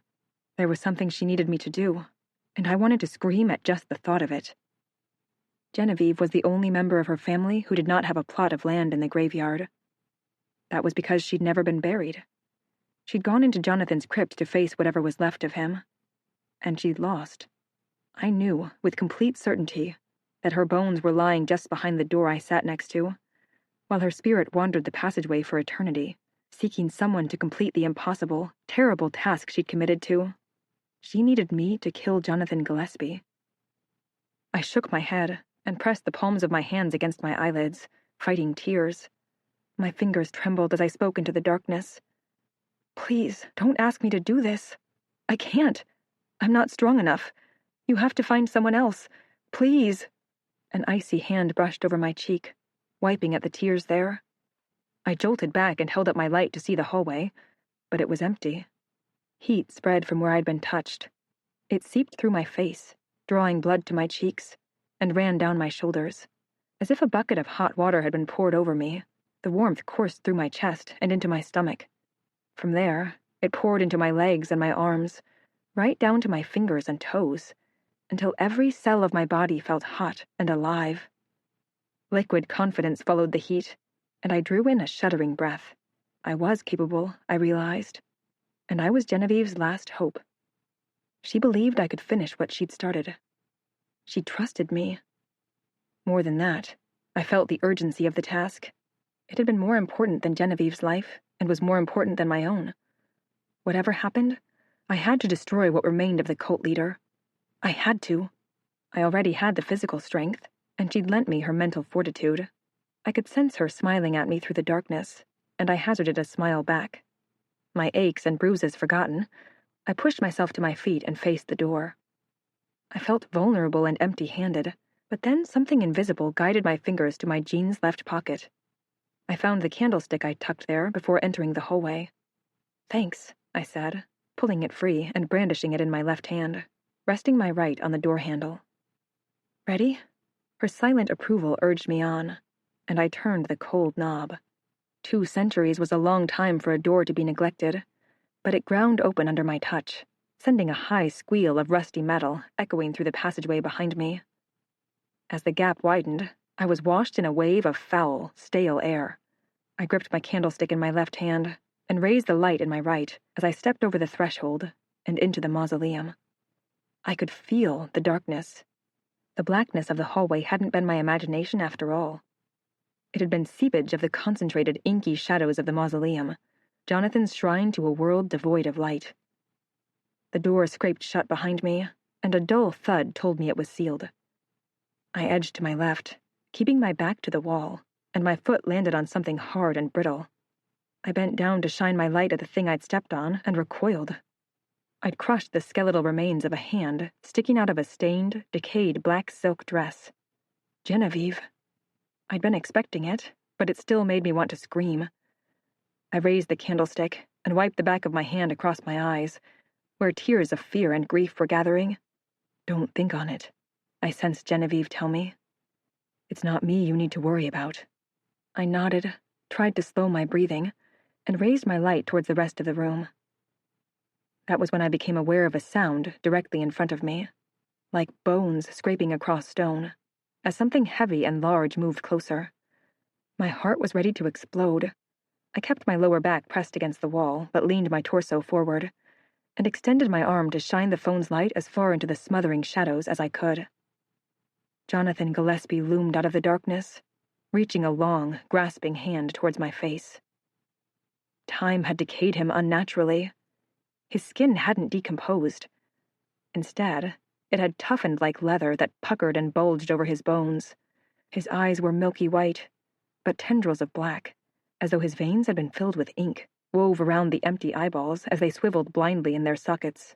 He'd either lost or torn off his clothes during his imprisonment in the tomb, and his naked body contorted and moved horribly, as though the muscles had atrophied and the bones had fused and broken in strange places. As I watched, his left hand swung backwards, the elbow bending 90 degrees in the wrong direction, before it snapped forward again to grab in my direction. Even worse, his skin had split just like Maria Gillespie's. Cracks grew out from his lips, his collarbone, his elbows, his stomach, and his groin. They flapped open and closed as he moved, and I thought I could see something writhing and alive inside of them. I screamed and dived backwards, tripping over Genevieve's corpse and landing on the ground. Jonathan's neck twisted to turn his head in my direction, followed by his shoulders. Then his back shifted one vertebra at a time, and his body clicked into place like an elongated Rubik's Cube. His mouth opened, and some of the alive stuff poured out. It was blackness in a way I'd never seen it before. It was darker than ink and flowed like liquid metal as it dribbled over his chin and ran down his body in rivulets. Each dribble of darkness sought one of the cracks in his skin, where they burrowed back inside of him like cockroaches hiding from the light. He was almost on top of me. I thought I heard Genevieve talking to me, but my terror was so great that a harsh ringing filled my ears. I couldn't have understood her words even if I'd heard them. I swung my candlestick at Jonathan's head. It dented the skull under the bloated, pocked skin and cut a new gash in his flesh. More of the liquid shadows poured out, and drops landed on my arm. They instantly began attacking me, squirming over my flesh, trying to dig through my skin and get inside of me. I screamed in pain, and Genevieve's voice suddenly became clear. The light! The light! My hand moved as if on its own, shining the phone at the black chewing through my skin. The tendrils squirmed and dropped off my skin, hitting the floor with heavy plops and wriggling out of the reach of my light. The distraction had given Jonathan the precious seconds he'd needed. He was on me before I could move, his body pressing against mine, his decayed fingers gripping at my skin and refusing to let go. I stared into his milky eyes as they rotated wildly in their sockets, as if they were trying to see me through their blindness. One of his hands found my neck. He was strong, stronger even than he had been in life, and his fingers forced my mouth open. He inclined his head towards me as though to kiss me, and his lips parted to let the living black drip into my mouth. Don't swallow, Genevieve screamed in my head. Fight! I squirmed, writhing under the monster, and freed my right hand. I brought the phone up, pushing it between our faces, shining its light directly into his open maw. Jonathan howled, and the noise was one of the worst sounds I'd ever heard. His grip slackened enough to let me get my other hand free. I cracked the candlestick across his skull a second time, denting its other side. He recoiled from the impact, and I tried to make a break for it. I managed to wriggle my torso out from under him before his impossibly strong arms locked onto my legs. The grip was so tight I thought he might break my bones. I shone the light at his face again, but his mouth was closed. His skin protected the blackness, and the light didn't affect him. He began to drag himself up my body, pinning me beneath his incredible weight. "The crystal," Genevieve instructed, panic clear in her voice. "Behind you." I threw my head back and spotted the shard of blue stone that had been tied around her wrist. It had fallen near the back of the room, just out of my reach. I began to wriggle, pulling myself towards it an inch at a time.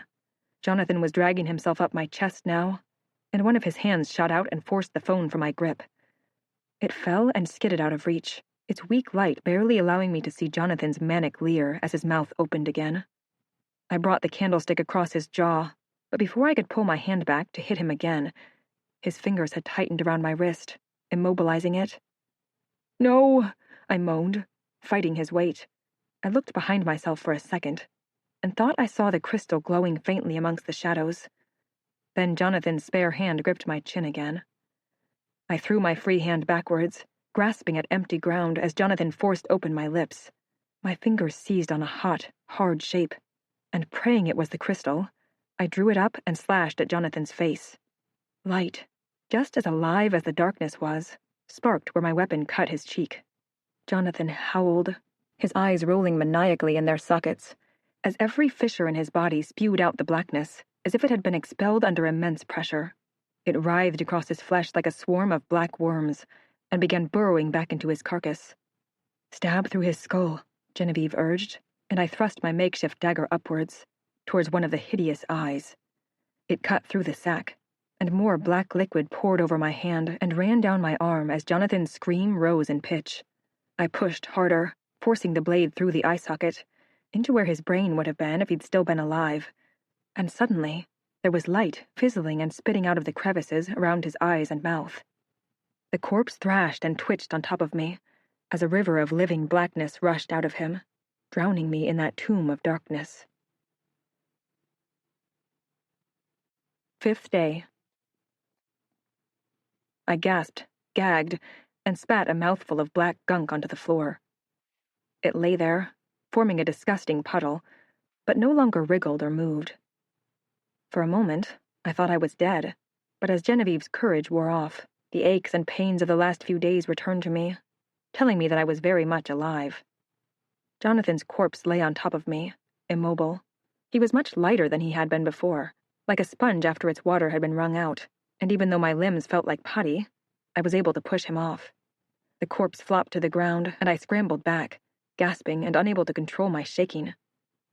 A long time passed before I felt in control enough to pick up my phone, which had gained another large crack but was amazingly still functioning, and examine the mausoleum. The claustrophobic blackness had abated. The space was still dark, but my phone's light could penetrate to the opposite wall. Jonathan's corpse had crumpled on the floor like a rag doll. The luminosity of his paper-white skin looked alien. The shard of crystal poked out of his eye socket, and a small trickle of black sludge dripped off its end.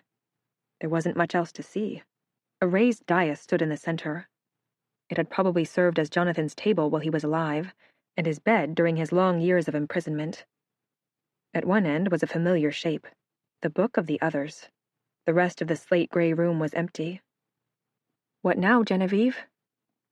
I waited expectantly, but the little voice in my head had gone quiet. I turned in a semicircle to look at her skeleton, stupidly expecting it to open its jaw and tell me what to do. But no matter how alive Genevieve's spirit was, her body was long dead. A hint of silver around the skeleton's neck attracted my attention. I stepped up to it gingerly, muttering apologies under my breath as I pulled a necklace from under the decayed silk dress. On the end of it was a key. "This will work, right?" Again, I received no answer. I had the feeling Genevieve had lost the power to talk to me when the energy of the room, whatever had been animating that black stuff, was destroyed. Maybe she's finally been able to move on? I wish I could have said goodbye. I stumbled to the front of the mausoleum, where the two heavy stone doors separated me from the graveyard. After a moment of searching with my phone's light, I found the keyhole, which the key fit without much resistance. I'm lucky I never put the plank back in place, I thought, as I put my shoulder against the door and pushed with the last of my strength. It grated outwards, slowly, laboriously, and a crack of early morning sunlight hit my face. Guess I can thank procrastination for being alive. I laughed. I couldn't stop myself. The combined relief of my escape, the joy at seeing real, honest, natural light, and the shock of what had just happened overwhelmed me. As I squeezed through the gap in the doors and collapsed in the middle of the graveyard, I let the emotions overtake me, alternatively laughing, crying, and heaving huge, dizzying breaths of clean air. I propped myself up against Maria Gillespie's gravestone and dialed the number on the small scrap of paper I still had in my pocket. I half expected to go through to voicemail again, but Mrs. Gillespie answered on the fourth ring, sounding exasperated. "What is it now?" Her curt tone didn't bother me. After meeting Jonathan Gillespie, it was almost a relief to talk to someone so incredibly harmless. I hadn't decided how much of that night I should tell her about. I supposed it would probably come down to how much of it I thought she would believe, and I suspected that was very little. But there was one thing I thought she should know, as soon as possible, and before I told anyone else. When I'd fallen off the drop-off in the passageway, I'd noticed clumps of old fabric and white rocks on the ground. Once my head had cleared, I'd begun to suspect they weren't rocks at all, but something very valuable I'd crushed during my fall. I didn't feel like small talk, and I knew Mrs. Gillespie wouldn't tolerate it even if I tried, so I got straight to the point. "I think I found your daughter." Her sharp inhale told me I'd finally gotten her attention. The police had thought Hannah died in the vast forest behind the house. Mrs. Gillespie had believed her daughter was kidnapped. Both were wrong. Without being able to ask either of the people involved, I could only guess at what had actually happened. After Genevieve lost her final fight against her father, her ghost, or spirit, or whatever had let her interact with the human world, had lingered in the passageway between the crypt and the house, seeking help to finish the undead monster in the mausoleum. Hannah had been the first to hear her, though. Without realizing she was talking to a child, Genevieve had called for help. And without realizing she was far too young for the task, Hannah had answered. She discovered the flap behind her wardrobe, found the key for it, and entered the tunnel. Of course, Jonathan Gillespie's trap had claimed her life before she'd even left the boundaries of the house. Silence. Hannah's funeral was a very quiet one. Mr. and Mrs. Gillespie stood by the graveside, next to the priest, and watched as the child's coffin was lowered into the ground. Two of their good friends, I think their names were Mallory, hovered a little behind them, and I stood still farther off, feeling like an intruder watching a very personal moment. The Gillespies' eyes were dry. I had the feeling they'd exhausted all of their grief during the years they'd spent searching for their daughter. This end, while sad, seemed also somehow very comforting to them. It was a gorgeous, warm day, and the cemetery the Gillespies had chosen, the town's public cemetery, rather than the little patch behind their house, was filled with trees, flowering bushes, and insects. I'd been staying at a hotel in the town while the police scoured the hidden passageways and mausoleum. Normally, I wouldn't have been able to afford the room for so long, but according to Mrs. Gillespie's solicitor, the reward Mrs. Gillespie had offered for information that led to Hannah's discovery was mine. I'd made an effort to reject it, but the solicitor had said Mrs. Gillespie was adamant that I should have it. It was a week after my night in the mausoleum, and the police investigation was wrapping up. Because Jonathan Gillespie's corpse couldn't be identified, he was given a pauper's grave in the town cemetery. Genevieve had been interred with the rest of her family behind the house. The priest said a final few words that I couldn't catch, and Mrs. Gillespie nodded curtly, then turned to speak with her friends. I loitered for a couple of minutes, unsure of whether I was supposed to stay or leave quietly. But as soon as I turned to go, I heard Mrs. Gillespie's voice ring out, "Just a moment, Elle." I waited while she said goodbye to the Mallorys and approached me. She was wearing a navy business suit and looked incredibly out of place in the relaxed, park-like graveyard. "I realized this morning I hadn't thanked you properly." Her voice was much softer than I'd ever heard it. I wondered if this was how she spoke when she wasn't feeling pressured. "Don't worry about it," I said. I'm sorry about everything." She waved away my lame apology. "Don't be. It's been a long time since I last had hope that I would find my daughter alive. At least this way I have some closure." "Yeah," I mumbled. scuffing my shoes through the grass.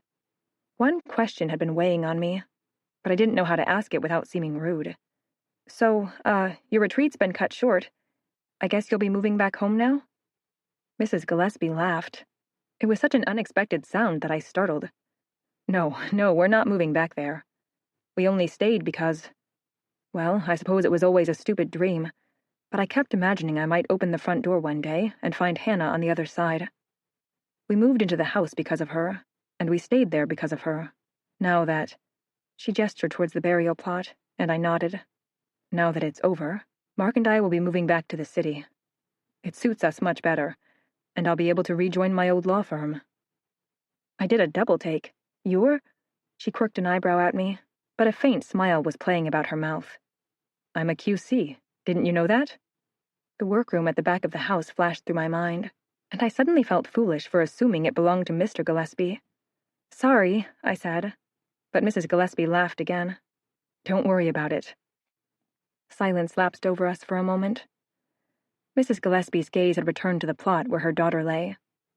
Her expression was soft and a little sad, and once again I felt as if I were imposing on a personal moment. I desperately dug around for something to break the silence. I guess being in law will come in handy for selling the house, I said at last. Mrs. Gillespie turned back to me, and I could see in her face that she hadn't heard me fully. You'll be able to draft your own legal documents. Oh. Understanding flashed over her face, and she smiled again, though she was starting to look tired. No, we're not selling the house. It's been passed down through the family from my great-great-grandmother, who helped build it. I never liked the place, but it's something I want to keep for when my nephews and nieces are old enough to live on their own. If they want it, anyway. It was the second curveball of the morning. I stared at Mrs. Gillespie. Now that I was paying attention, I realized her streaky gray hair would have probably been midnight black at one time, and her jaw, while still feminine, had a hint of thickness to it. You're a Gillespie? I thought Mr. Gillespie. Both of her eyebrows shot up at that. My husband's name is Mr. Hammond. I had a very strong career when I married Mark, and it made sense to keep my maiden name. Wow, I muttered. Now that I knew what to look for, it was obvious that Mrs. Gillespie was only a few generations away from Genevieve. They even had the same fiery look hidden in their cool eyes. I could only imagine how terrifying she was when she was defending a client in court. I shouldn't have assumed. She waved away my apology again.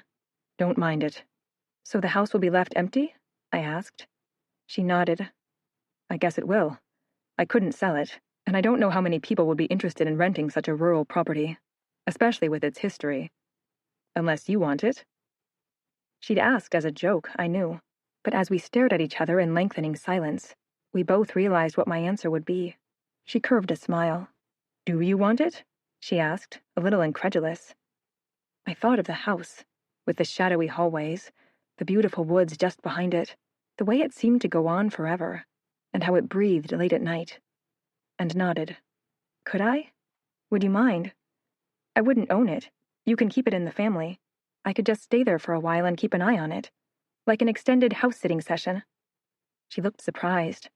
Her eyes darted across my face, as if testing to see if I was being serious, and my pleading look must have been enough of an answer for her. Well, okay then. Yes? Yes. I'll have to run it by Mark, but I don't think he'll mind. The gentle smile flickered over her face again. If you really want it. Yes, I think that might work out well for all of us. It's been 6 weeks since I officially moved into the Gillespie house.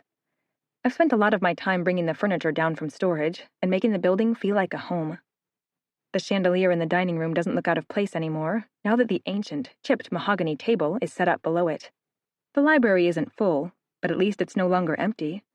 I found boxes upon boxes of books in storage and added my own collection to the mix. The garden beds out back are repaired and filled with compost and seeds. The first shoots are starting to come up. I planted a lot of tomatoes as a tribute to Hannah. Apparently, they were her favorite plant. The reward money has been an incredible gift. It not only let me break the lease of my old apartment early, but if I manage it carefully and supplement my food shopping with vegetables from the garden, it should keep me going for quite a few years. That's more than enough time to have a good, solid shot at something that used to be just a dream. Publishing my own novel. I've nearly finished a first draft, and I have a folder full of plot notes for a sequel. I have no idea if anything will come from it, but things feel right, like they never have before. I'm cautiously hopeful. Genevieve visited my dreams for the first few nights after I moved in. She was a lot weaker than when the living blackness in the mausoleum had been feeding her energy, and she couldn't place me inside her memories anymore. Instead, she showed them to me, like a movie. She wanted me to know that despite a horrible beginning and a terrible end, she had lived a happy life. After the plague wiped out most of the family, Genevieve and her 4 siblings struggled to find their place in the world for the first few months. Her older brother, the one missing 3 fingers, had a good mind for business, and within 4 years, he owned his own company in town. He married a sweet girl who'd come to live at Gillespie House. Steve, the man who wrote the blog I'd found, is her grandson. Over 4 decades, the Gillespies built their company into an industry, and they became one of the wealthiest families in town. Although both of her younger siblings had married, Genevieve and her older sister never did. But their burgeoning collection of nieces, nephews, and eventually grandnieces and grandnephews meant the house never felt empty. Genevieve was 86 when she found an obscure book talking about the black magic her father had wielded and how tanzanite, the crystal she'd fashioned into a dagger, could be used against it. Her siblings had put the mausoleum out of mind and steered their children away from the graveyard, but Genevieve had never forgotten about how her trapped father had screamed until his vocal cords were shredded, or how he had banged on the door any time she disturbed his rest. She hadn't told anyone of her plans, and when she didn't come down for breakfast one morning, and an exhaustive search failed, no one had thought to look in the hidden passageway that was almost completely forgotten. The house had stayed in the family for generations. Out of tradition, Jonathan Gillespie's room was never occupied, until, of course, Hannah had taken a liking to the bay window. Genevieve's activity had been accepted as normal house noises. When she slammed the hidden door, people complained about how drafty the house was. When she walked through the passageway, they assumed another of the house's occupants were moving about. When she scratched at the walls, they thought they had rats. She could finally rest, though, she told me during the last night she shared my dreams. She thanked me for what I'd done, and told me she was happy I was enjoying her family's home. When I woke up the next morning, the house felt slightly different, as though a long-term occupant had moved out. I miss Genevieve, but I'm glad she's finally at peace. I found the painting of her. It was the last one behind the stack of oil portraits I'd found in the upstairs room. Her dark hair was streaking with gray, a lot like Mrs. Gillespie's, and her face had grown many wrinkles, most of them about her mouth after an abundance of smiles. It must have been painted not long before her final visit to Jonathan. The tanzanite jewel that she'd used to fight her father sparkled beautifully on her necklace. I hung her painting in the middle of the hallway, between the paintings of the rest of her family, so she can continue to watch over the rooms. The house is beautiful. It's all I ever wanted in a home. Mrs. Gillespie seems happy to have someone to maintain the building until it's reclaimed by another of the Gillespie descendants, and I'm happy to stay as long as she will let me. I feel like a fuller, happier person here. Every morning, I wake up to a sense of excitement and anticipation, and every night, I go to sleep to the sounds of the house breathing around me. Author's note. Dear reader, I wanted to share a short story, Crawlspace, which has special significance for this novella. If it weren't for Crawlspace, Gillespie House would never have existed. Short stories come with a unique challenge because they have a limited length, 7,500 words, according to many publishing houses, before a short story technically becomes a novelette. Good ideas often have to be scrapped to keep the story's length manageable. While I was planning Crawlspace, I kept thinking of new scenes and themes, even though I knew I couldn't include them. Wouldn't it be great to have a graveyard behind the house, I'd think? Or a maze of hidden passageways inside the walls? Or a scene where the protagonist explores her home at night? Or... I tried to pare the story down to just the basics, but the excess ideas wouldn't go away. They kept building on each other, and building, until they were too big to ignore. I raised a white flag and rewrote Crawlspace into what's now Gillespie House. It took nearly 2 months to plan Gillespie House, and during that time, the story evolved dramatically. It changed so much, in fact, that once I'd finished Gillespie House, I was able to go back and write Crawlspace as a short story, the way it was originally intended to be. You'll notice a lot of similarities between the stories. The initial cause of suspense, the scratching in the walls, is the biggest recurring theme, but I hope you'll enjoy seeing how vastly different the stories became, despite starting in the same place. Again, thank you for taking the time to experience these stories with me. You are the reason I write, dear reader. Much love, Darcy. Crawl space. It was our first day in the new house. My parents were downstairs, fighting over how much to unpack. Dad was a borderline hoarder, but at least he was an efficient one. He believed that leaving most of our belongings in boxes would make it easier for the next time we moved. We had at least a dozen cartons that were sealed 9 years ago, when I was still too young to appreciate the insanity of his logic. Mum also had hoarderish tendencies, but she preferred to have her clutter on display, decorating the house like her personal thrift shop. I was the polar opposite. Anything that wasn't absolutely necessary for our comfort or survival could be thrown out. I didn't even have much furniture, just a bed, a wardrobe, a desk, and a chair. My small book collection sat atop my desk, but they were the only decorations I owned. Compared to downstairs, which Mum continued to fill with trinkets, vases, miniatures, and paintings, my room was Spartan. I liked it that way. The lack of furniture meant there was nothing to cover the door in the wall, though. It sat in the area between my bed and my desk. It was barely noticeable unless I was looking for it, but once I'd seen it, the door was hard to ignore. It's probably empty, I repeatedly told myself as I made the bed and hung my clothes. 5 shirts and 3 pairs of pants, in the wardrobe. It's not like there's some great big hidden secret in there. My unpacking took less than 10 minutes. I could have gone downstairs when I finished, but I knew I would get roped into helping Dad squirrel away boxes marked, "Don't open," or Mum would ask me to help arrange dozens of her miniature horses and squirrels along the mantelpiece. I'd already done more than my share to help pack them, and the 4-hour drive had exhausted me. If they want clutter in their house, they'll have to deal with the consequences, I decided, and flopped onto the bed. My window had a view of the large oak tree that grew beside the house, and I watched its fluttering leaves brush against the glass, mesmerized, until I drifted off. I woke to the sound of tapping. The sunlight was hitting my face, so I rolled over to block it out and mumbled, "I'm coming, hold on." When the noise didn't stop, I sat up and rubbed my palms into my eyes.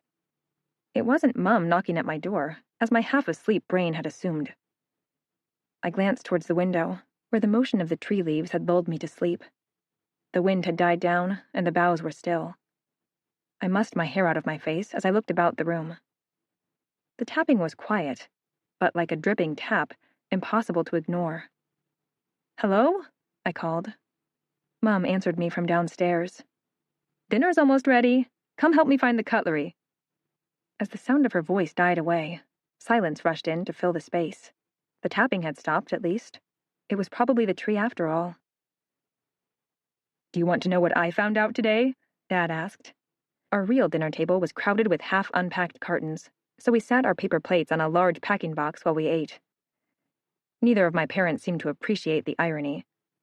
"What?" I asked, scooping up pasta with a plastic spoon. Dad swelled with excitement. Apparently, this place used to be an orphanage during the Depression. They had up to 60 children here at a time. Mum paused, her fork halfway to her mouth. "How did you find that out?" "Oh, well, I was setting up the office. The computer turned itself on, you know," Dad blustered. I smothered a grin. I hadn't been the only one slacking off that afternoon. The real estate agent said it was built by a lord. Mum put down her fork and smoothed her cotton dress. I was sure she'd been born in the wrong decade. Necessity had forced her to work a part-time job most of her life, but she would have been much happier as a housewife. She even wore dresses and styled her hair as if she were living in the 40s. Dad thought she was adorable. "It was," Dad said, leaning forward. His enthusiasm was contagious, and both Mum and I mimicked his movement to hear him better. "When he died, he left it to a local church, and they converted it into an orphanage. It stayed that way until the 80s, when it was sold and renovated." "Orphanage, huh?" I asked, glancing about the poky kitchen. "It's not really built for it." "Well, when you're desperate, you make do with what you've got," Dad said. "There were a lot of homeless children back then, more than any of the orphanages could keep up with. So they crammed the homes to capacity and had the children work, sewing clothes or running errands or whatnot, to help pay for food." The house was big, much bigger than our last place had been, but it still seemed far too small for 60 children, though I guess, for a parentless child during the Great Depression, You'd call yourself lucky if you had a roof over your head and enough food to keep yourself from starving. Mom looked uncomfortable. She'd left her fork in her half-eaten meal and was rubbing at her arms. I'm not sure I really like that. What's not to like? Dad asked.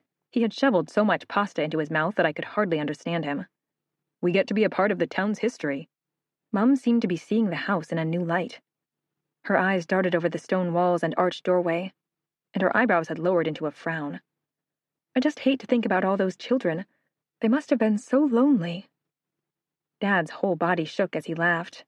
Lonely? When there were 60 of them? I don't think so. Mum pretended not to hear him. That must be why the price was so low. It was even cheaper than that house half its size in Cuddy Street, remember? Their loss, Dad said, spearing more pasta onto his fork with a satisfied grin. The tapping woke me in the middle of the night. I lay in bed and watched the opposite wall, where moonlight filtered through the tree outside my window and left dancing, splotchy shapes on the blue wallpaper. The noise seemed to bore into my skull and knock directly on my brain. I squeezed my eyes shut, willing it to be quiet so I could fall asleep again. Tick, tick, tick, tick, tick, tick, tick, tick, tick. I groaned, rolled over, and pulled my pillow over my ears. It muffled the sound, but didn't extinguish it. Tick, tick, tick, tick, tick. If anything, the noise grew louder and more insistent, like a fly that was getting closer and closer to my head. I glared at the shadows cast on the wall, watching as they twitched and swirled, mimicking the infernal tree's movements. Maybe I could convince Dad to cut it down. Tick, tick, tick, tick, tick, tick, tick, tick, tick, tick, tick.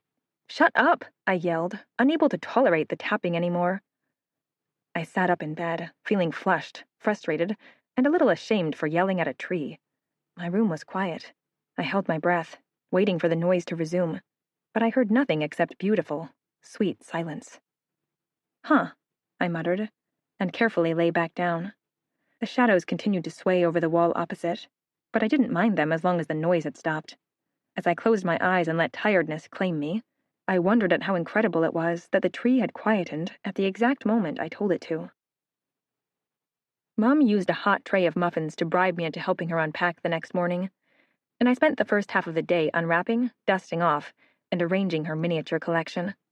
She fussed behind me, moving the animals and ball-gown-wearing ceramic women into new arrangements, quirking her head to the side constantly to admire her work. Finding out she lived in an old orphanage seemed to have shaken her. She was putting even more effort into turning this house into her domain than she had at our last place. She rescued her set of doilies and crocheted tablecloths from one of Dad's don't-open boxes and flung them around the sitting room until it looked like a winter wonderland. Even more boggling, she'd brought out some of the Christmas decorations, including our fake wreath, holiday-themed trinkets, and bowls of plastic apples. Christmas in May? I asked skeptically, as I poked at one of the glittery apples. Mum shrugged, while she rearranged the miniatures on the fireplace mantel. I think they look nice. Don't you want our house to be pretty? I didn't tell her, but I thought it was bordering on garish. I escaped back to my near-empty room, a pair of hedge clippers clutched in one hand.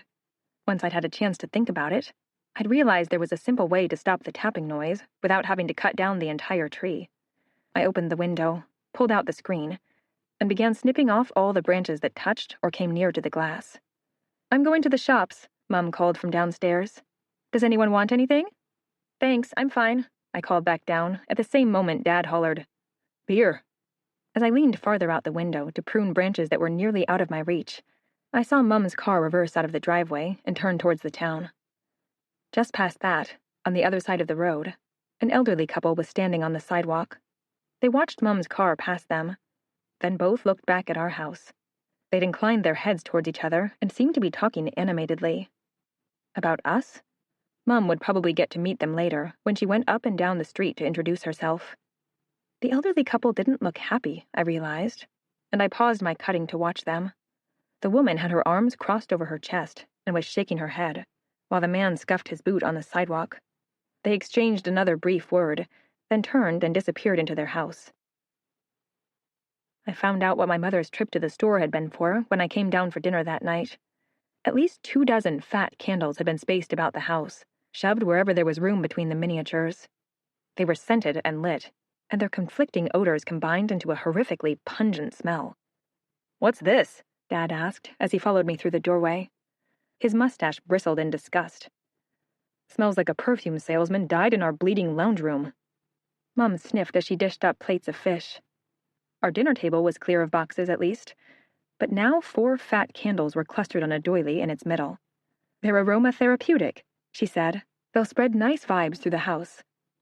This is a horrible fire hazard, I said, as I watched a flame lick dangerously close to the wallpaper. Well, I'm sorry, but someone has to make this place feel like home, Mom said. She looked offended, so Dad and I dropped the subject. I'm going to visit some of our neighbors this evening, Mom said, as she placed the plates of steamed fish and greens in front of us. Does anyone want to come with me? Maybe I felt guilty for complaining about the putrid smell of her candles. Or maybe it was curiosity about the odd couple I'd seen watching our house. But I found myself saying, Sure, I'll come for 1 or 2 of them. Mom looked delighted. Well, I'm glad to see you're taking an interest in your new town, honey. Your father and I are hoping his work will let him stay here for at least a few years this time, so it would be good to make some friends. I said, non-committally. Dad's work had a bad habit of jumping him across the country at short notice. This was the 5th house we'd stayed at in the last 3 years. That degree of unpredictability meant making friends was nearly impossible, so I just stopped trying. I wasn't holding out much hope that our most recent move would be very different. I helped Mom wash up, while Dad retreated to his office, ostensibly to catch up on work, even though we could clearly hear him calling out answers to his favorite trivia game show. It was well past dark when Mom finally took up one of the small gift baskets she'd put together and led me out the front door. Which house will we start with? She asked, as we paused on the porch, looking at the twilight-shrouded rows of buildings that surrounded our house. I'll let you pick, honey. That one. I pointed to the brick house on the other side of the road, where the elderly couple lived. The woman answered the door before Mom had even finished knocking. I had the feeling she'd been watching us through one of the white-curtained windows. Her watery blue eyes skipped between my mother and me with a mixture of confusion and curiosity. Hello? Hello, Mum gushed, showing her the gift basket. We're new here. We moved into the house just across the street, and we wanted to say hi. The woman, who introduced herself as Ellen Holt in between Mum's enthusiastic rambling, invited us inside. The house was smaller than ours, with peeling wallpaper, and it smelt like dust and dead mice. Ellen led us into the living room, where she introduced us to her husband, Albert, and asked if we would stay for a cup of tea. I'd love to. Mom placed the gift basket on the cluttered coffee table and settled into one of the lounge chairs. Honey, why don't you help Mrs. Holt with the tea? Albert, I couldn't help but admire the beautiful vintage car in the driveway. Is that yours? I had to hand it to her. Mom was a genius at breaking ice. Albert, a thin man with hair just as white as his wife's, seemed to light up at the mention of his beetle and launched into a lengthy dialogue on it. Mom, who knew next to nothing about cars, smiled and nodded to encourage him. Ellen led me into the kitchen. I leaned against the counter awkwardly while she filled the kettle, and she shot me a quick smile as her husband's monologue floated through the doorway. Sorry, Albert loves to talk about his cars.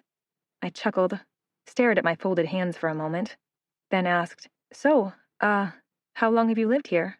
Oh, we bought the house when we got married, so nearly 50 years, I suppose. Ellen pushed her glasses up her nose. Where did you move from? The city? But we hadn't been living there for long. Work keeps asking Dad to relocate, so... Ah, Ellen said, picking a small jug out of the cupboard. Its inside was coated in dust, but she didn't seem to notice as she poured milk into it. Do you think you'll be staying here long? No idea. I watched Ellen place 4 teacups on a floral tray. A cat entered the room, fixed me with its amber eyes for a moment, then rubbed itself against my legs. I'd like to settle down somewhere, but it's more likely that we'll need to pack up again in 6 months or so.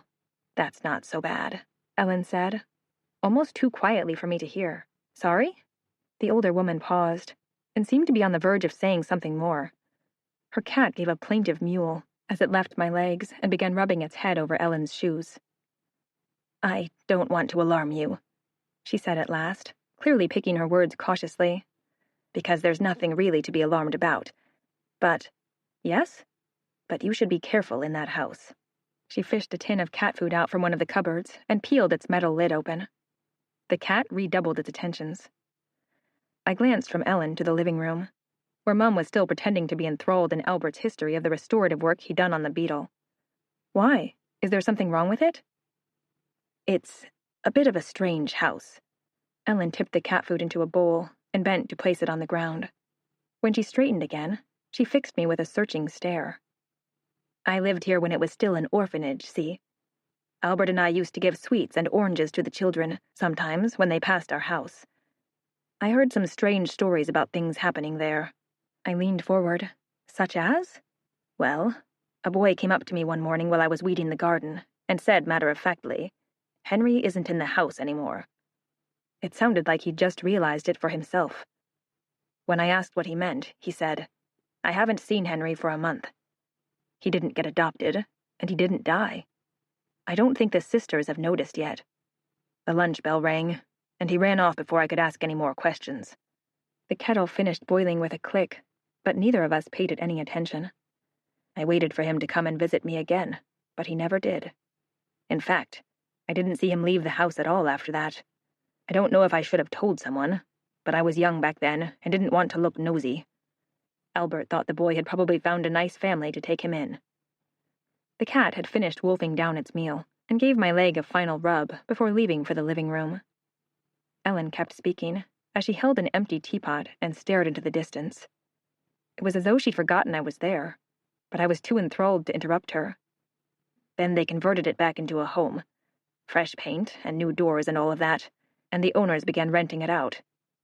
No one seemed to stay for long, though, a year or two at the most, and it was vacant for long stretches in between, too. And then, about 8 years ago, I woke up in the middle of the night to find police cars lining the street. A family's child had gone missing. I watched from the window, and all I could think was, I should have told someone about the missing orphans.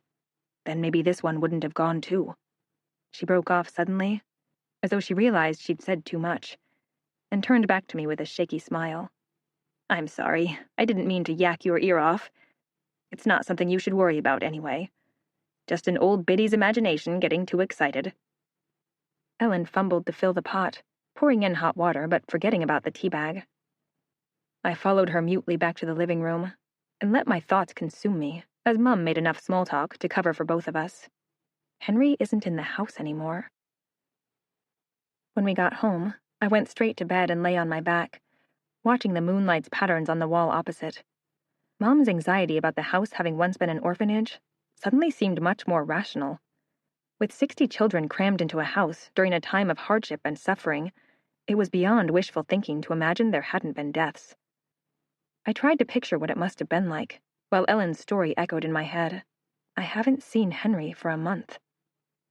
If a child, a quiet, unobtrusive, and shy child, suddenly disappeared out of a hectic house with a constantly changing list of occupants, how long would it take before someone noticed? Was Henry the only child to disappear? What if others had gone missing, but were never remembered? I tossed in my bed, trying to calm my mind enough to sleep. The air felt thick, and I was having trouble breathing properly. Downstairs, Mom's mantelpiece clock chimed 1 in the morning. I threw off my blankets. I needed to know more about the house and the people who'd lived in it. My family only had one computer, and it was downstairs in Dad's office. So I pulled my jacket over my pajamas and crept out of my room. The house felt eerily empty and quiet at night. I knew my parents were sleeping in one of the rooms down the hallway, but it was easy to imagine I was the last person on Earth as I took the stairs 2 at a time and turned into Dad's office. It was a comfy, cluttered room, and he'd set it up almost identically to the way it had been in our old house. The TV sat in one corner with a lounge opposite, and a desk and computer stood against the other wall. The main difference was the stack of boxes pressed into the space beside the lounge. Dad was probably still trying to find a place for them. I turned the computer on and slid into the chair. As soon as the browser loaded, I typed our address into the search bar. The first few results were old real estate listings, but the third link belonged to a historical site. I opened it and started reading. It must have been the same page Dad had found. It talked about how the house had been constructed in 1891 by a lord who'd owned a good part of the village. When he died, he'd gifted it to the local church, which had set up an orphanage under the care of nuns from a nearby convent. When the Great Depression hit, the nuns, who had a policy of helping anyone who came to them, took in far more children than the house had been equipped to hold. There were photos, and I scrolled through them slowly. Some showed gaggles of scrawny children and teens playing in the yard. Another was of a young girl with thick brown curls, beaming so widely that it looked as if her face might split in half, holding hands with her two new adoptive parents. Another showed how mattresses were stacked in piles during the day, so that the rooms would be usable, then unpacked at night to fill every available space. Even so, it looked as though 3 or 4 children had shared each bed, lined up like sardines in a tin. A blurry photo depicted a nun spooning soup out of a pot that was heated over an open fire outside. So that's how they coped with the tiny kitchen. The final picture showed a different bedroom. The children weren't cramped 4 to a bed, but each had a mattress of their own. The room looked familiar, but not until I noticed a small, shadowy bump in one wall. The secret door. Did I realize it was my own room? I scrolled down to read the caption. Children sick with scarlet fever in the infirmary.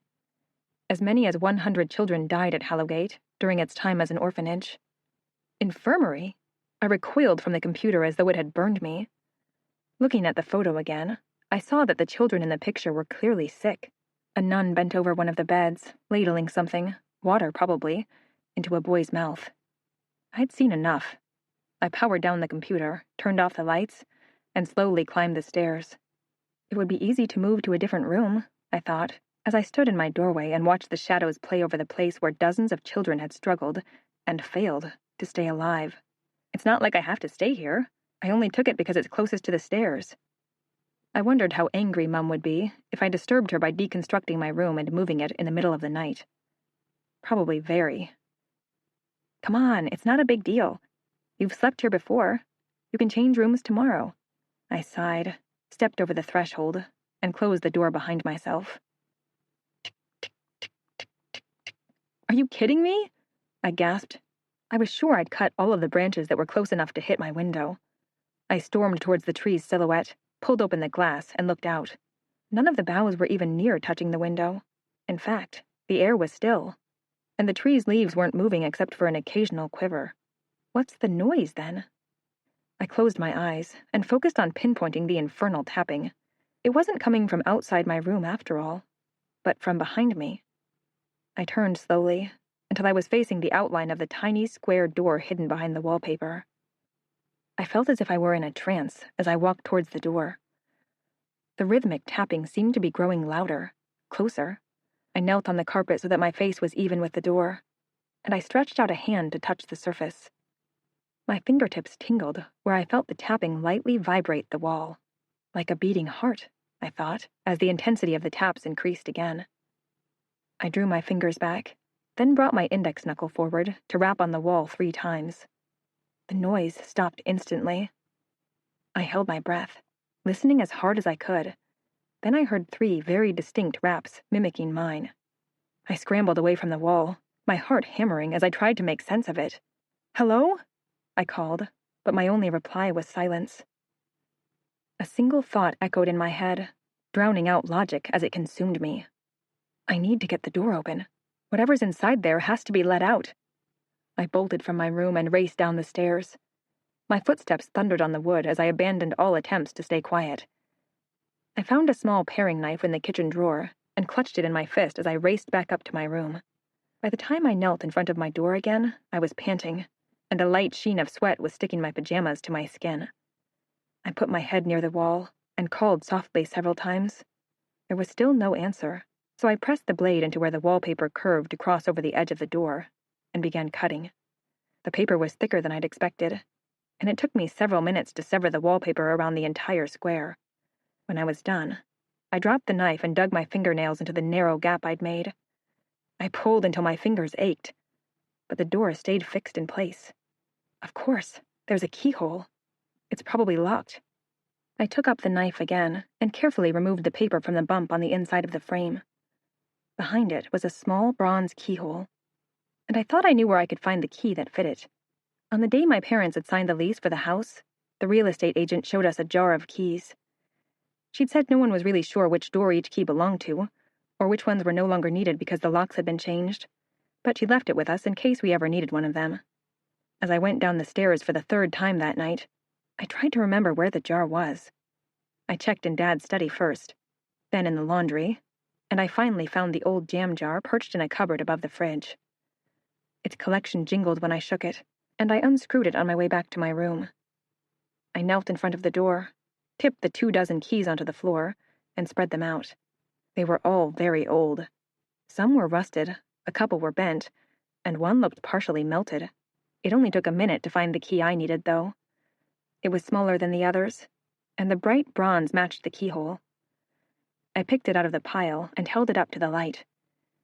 It had a delicate, ornate carved design, and was small enough that I could have covered it with one finger. I pushed it into the keyhole. The lock was stiff after years of disuse, but I twisted it as hard as I dared. It unlocked with a gentle click.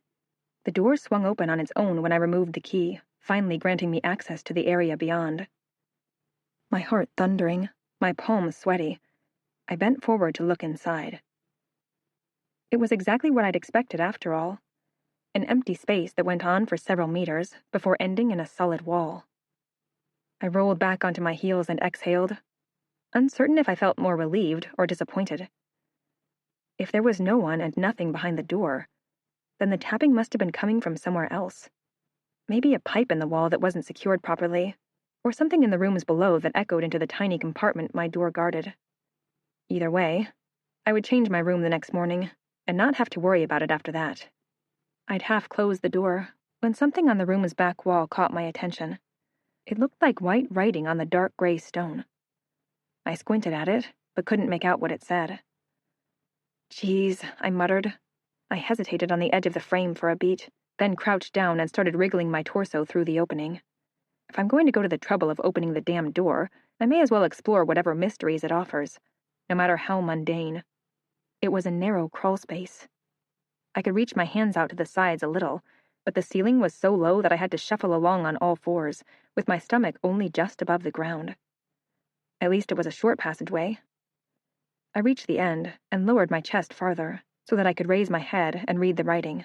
With my body blocking most of the light from the bedroom, I had to shuffle my mass about as much as I could to get illumination. Let's. The markings were crude, as though they'd been made by a child blinded by the dark.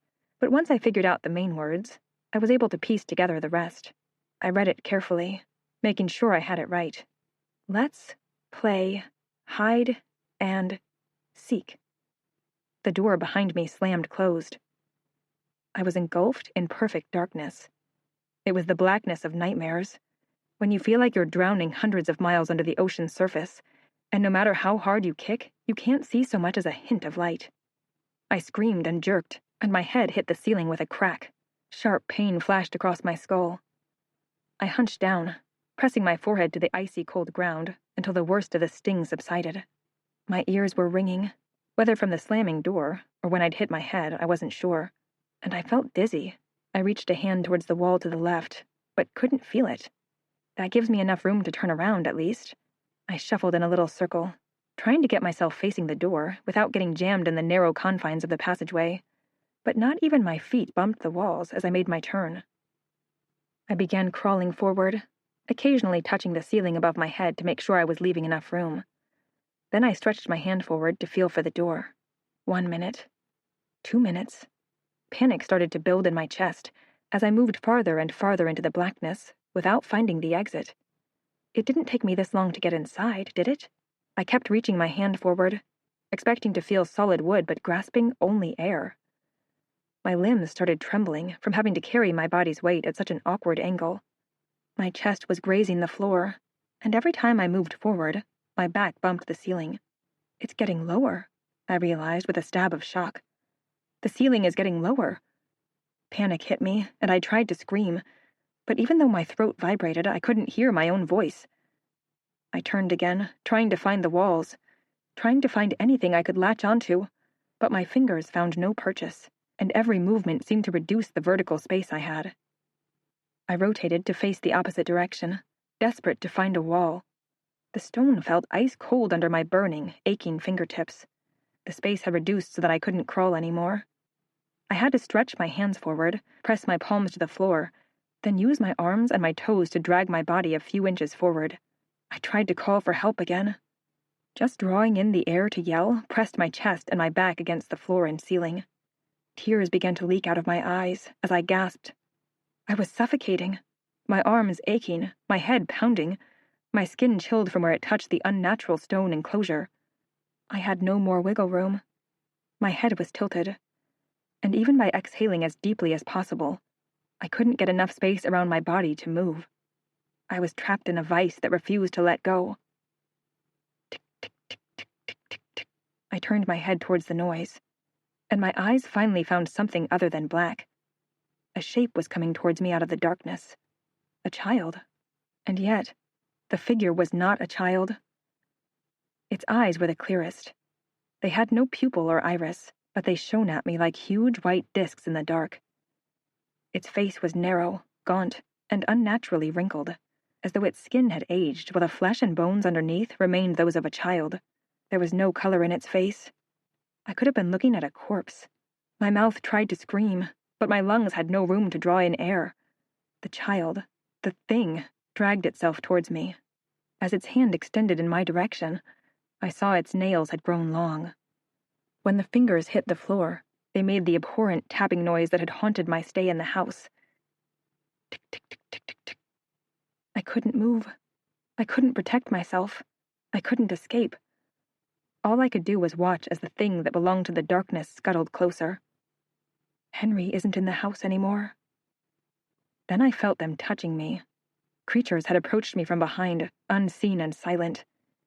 With their bony, bloodless hands, they grasped my legs and arms, tugging at me, squeezing my flesh, and scratching at my skin. Henry's nails tapped on the ground twice more, as he closed the distance between us, and his mouth spread into a toothless smile as he reached out two unnaturally long fingers to caress my face. I drew in a deep, hungry gasp of air. It was such a shock to be able to breathe that, at first, I didn't realize where I was. Shadows cast in moonlight by the tree outside my window danced over the wall, painting beautiful patterns on my wallpaper. I stared at them for a moment, then moaned, flipped myself over, and stared at the door. The keys lay scattered on the ground where I'd left them, beside the jar and the knife.